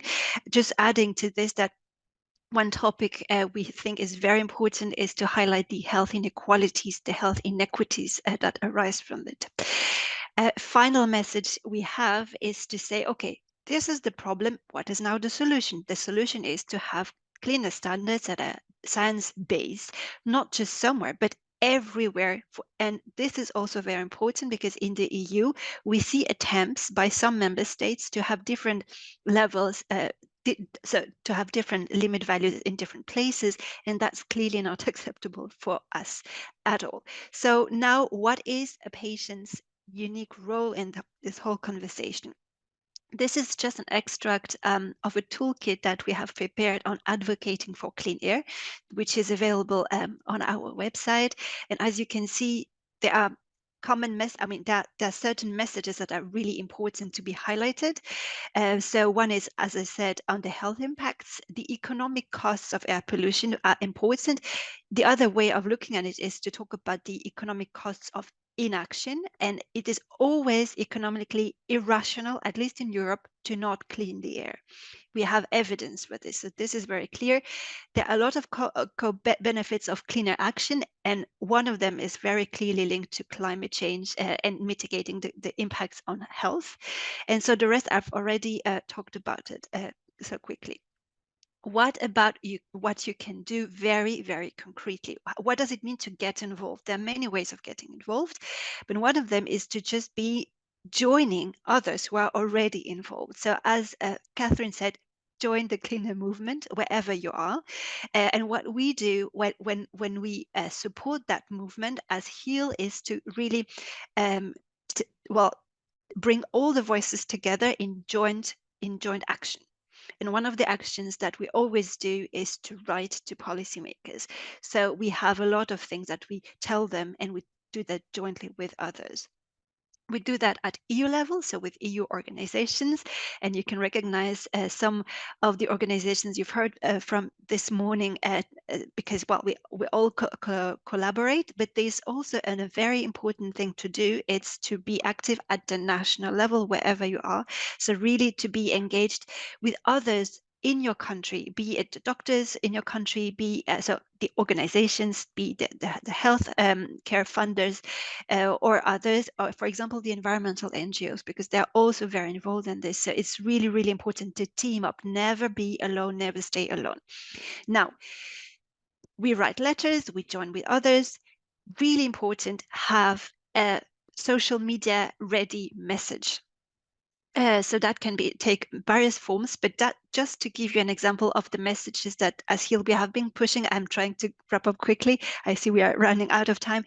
So we really are collating the messages from the Respiratory Society, some really from the experts there, also from the doctors so, at the European level, and also from patients. And really thank you, Dominique, if you're still with us, for sharing in writing your testimony, because it is so powerful, because it reached out directly. We really used it to reach out directly to policymakers, to members of the European Parliament. They received it, they opened it, and then they voted. And Catherine said they voted well, which is absolutely true. This is my almost final slide. So that's for the Europeans in the room, so that you know where are we at the moment with the Ambient Air Quality Directive. So basically, in a nutshell, we are in a final stage of negotiating it. And what does it mean? We have in the European Union, we have three institutions. We have the European Commission that proposes the legislation, but that doesn't decide on it alone. Then you have, on one hand, the European Parliament, for which we vote. So it's directly elected representatives, and they adopted their position on the Ambient Air Quality Directive during the Milan Congress, indeed. And we also have now the position of the member states, and that's the second part of the slide. So the Council of the European Union, and the two, they now are negotiating together in so-called trilogue with the Commission. Sorry to be technical, but that's how the European democracy works. And so basically they are really looking at each and every point in the draft directive to get to an agreement, to get to a deal. And how can we help them to get to the best possible deal for health? One very, very next immediate step is to actually reach out to your environment minister. If you are based in the European Union, that's the moment right now to drop them whatever you can, an email, ask for a meeting if you can do that, or retweet others, or just have your own quote card. This is so important because on the 18th of December, there will be a so-called Environment Council. What is this? It's the moment every year, so every 6 months, you have twice in the semester, the environment ministers of the EU who come together and they discuss a lot of things. And we know the agenda of what they're going to discuss, and the Ambient Air Quality Directive is on the agenda. So they need to hear from you. So this is actually my last slide. Really speak up. This is so important. You are the best messengers, and we are just here to push. There is a whole community there. So we can completely do it, and we can do it very, very soon. Thank you. Thank you very much, Sophie. We're sorry to be rushing you there, but as usual, we've been losing a couple of minutes along the way, and we just wanted to make sure people are free to go when their time is right. So I've been told by the back room colleagues that we've got time for one question. There's one particular question that you want answered, Catherine, or whoever asked that. No. Let's have a look. I didn't see a kind of an overridingly important question in the Q&A. need to take up our time now that can be answered separately, if that's okay. Yeah, no, I think you're right. I think everything's, as you were saying, more around the sort of theoretical side of things, so we can do that separately. Okay, But thank you. in which case, thank you very much, and thank you, Sophie, as well, for joining us. Yeah. So Thanks, last Sophie, might have- things then, so last things to say before we hand over to Kjeld for some final remarks. Really big thanks to everybody who's joined. I think it's been a really fascinating kind of conference. Heard all sorts of things. Do keep in touch, sign up to the ELF newsletter, follow us on social media, all those kind of things there. The recording will be on the ELF YouTube as soon as possible. If you want to see it, please go back and see it again, and do share it with other people. And you'll also receive a short survey asking for your feedback on today to help improve future events. There was one going to be last poll. Can we do the last poll while Kjeld is making his final remarks, do you think, Catherine? Yeah, okay. So Kjeld, over to you for final words. So yeah, thank you so much to you, Phil, and to, of course, all our speakers and everyone who participated in this first air pollution and climate change event. So what can we say other than wow about the speakers and the panelists and everyone who participated, right? So you all contributed to making this very special. And if there's one overall message to take with you, then I think it is that your voice matters, and it matters now, today, tomorrow, and the day after that, and so on. So really consider your experiences with climate change, air pollution, and how it affects lung health. And if you're willing, then share them with us and share them with others so they can take account of them and help act accordingly for what should be the right measures to take politically. I think also that it's important to note that normally we call ourselves the European Lung Foundation, but this is an event that really is relevant for everyone, North and South. And I think that was made clear from the beginning by Professor Anderson, and also throughout all the presentations, that it is really hard to distinguish Europe from other areas. And for that reason, we are taking a more global perspective when we deal with air pollution and climate change. I would like to encourage everyone with interest in it to get in touch with Catherine and the European Lung Foundation. We do have a working group in the European Lung Foundation dealing with climate change, with air pollution, and we would welcome anyone with interest in it to help shape future events and help steer this direction for the European Lung Foundation moving forward. With that, I would like to thank again all our speakers, our fantastic chairs, the working group who helped bring all this together, and all of you for your participations, your questions, and your support. I also would love to thank the ELF back office, the ELF chair, for facilitating this event. There are details in the chat of how you make a contribution, both in monetary terms, but also through your experiences to the European Lung Foundation's Climate Change and Air Pollution Fund, and to support more events in the future.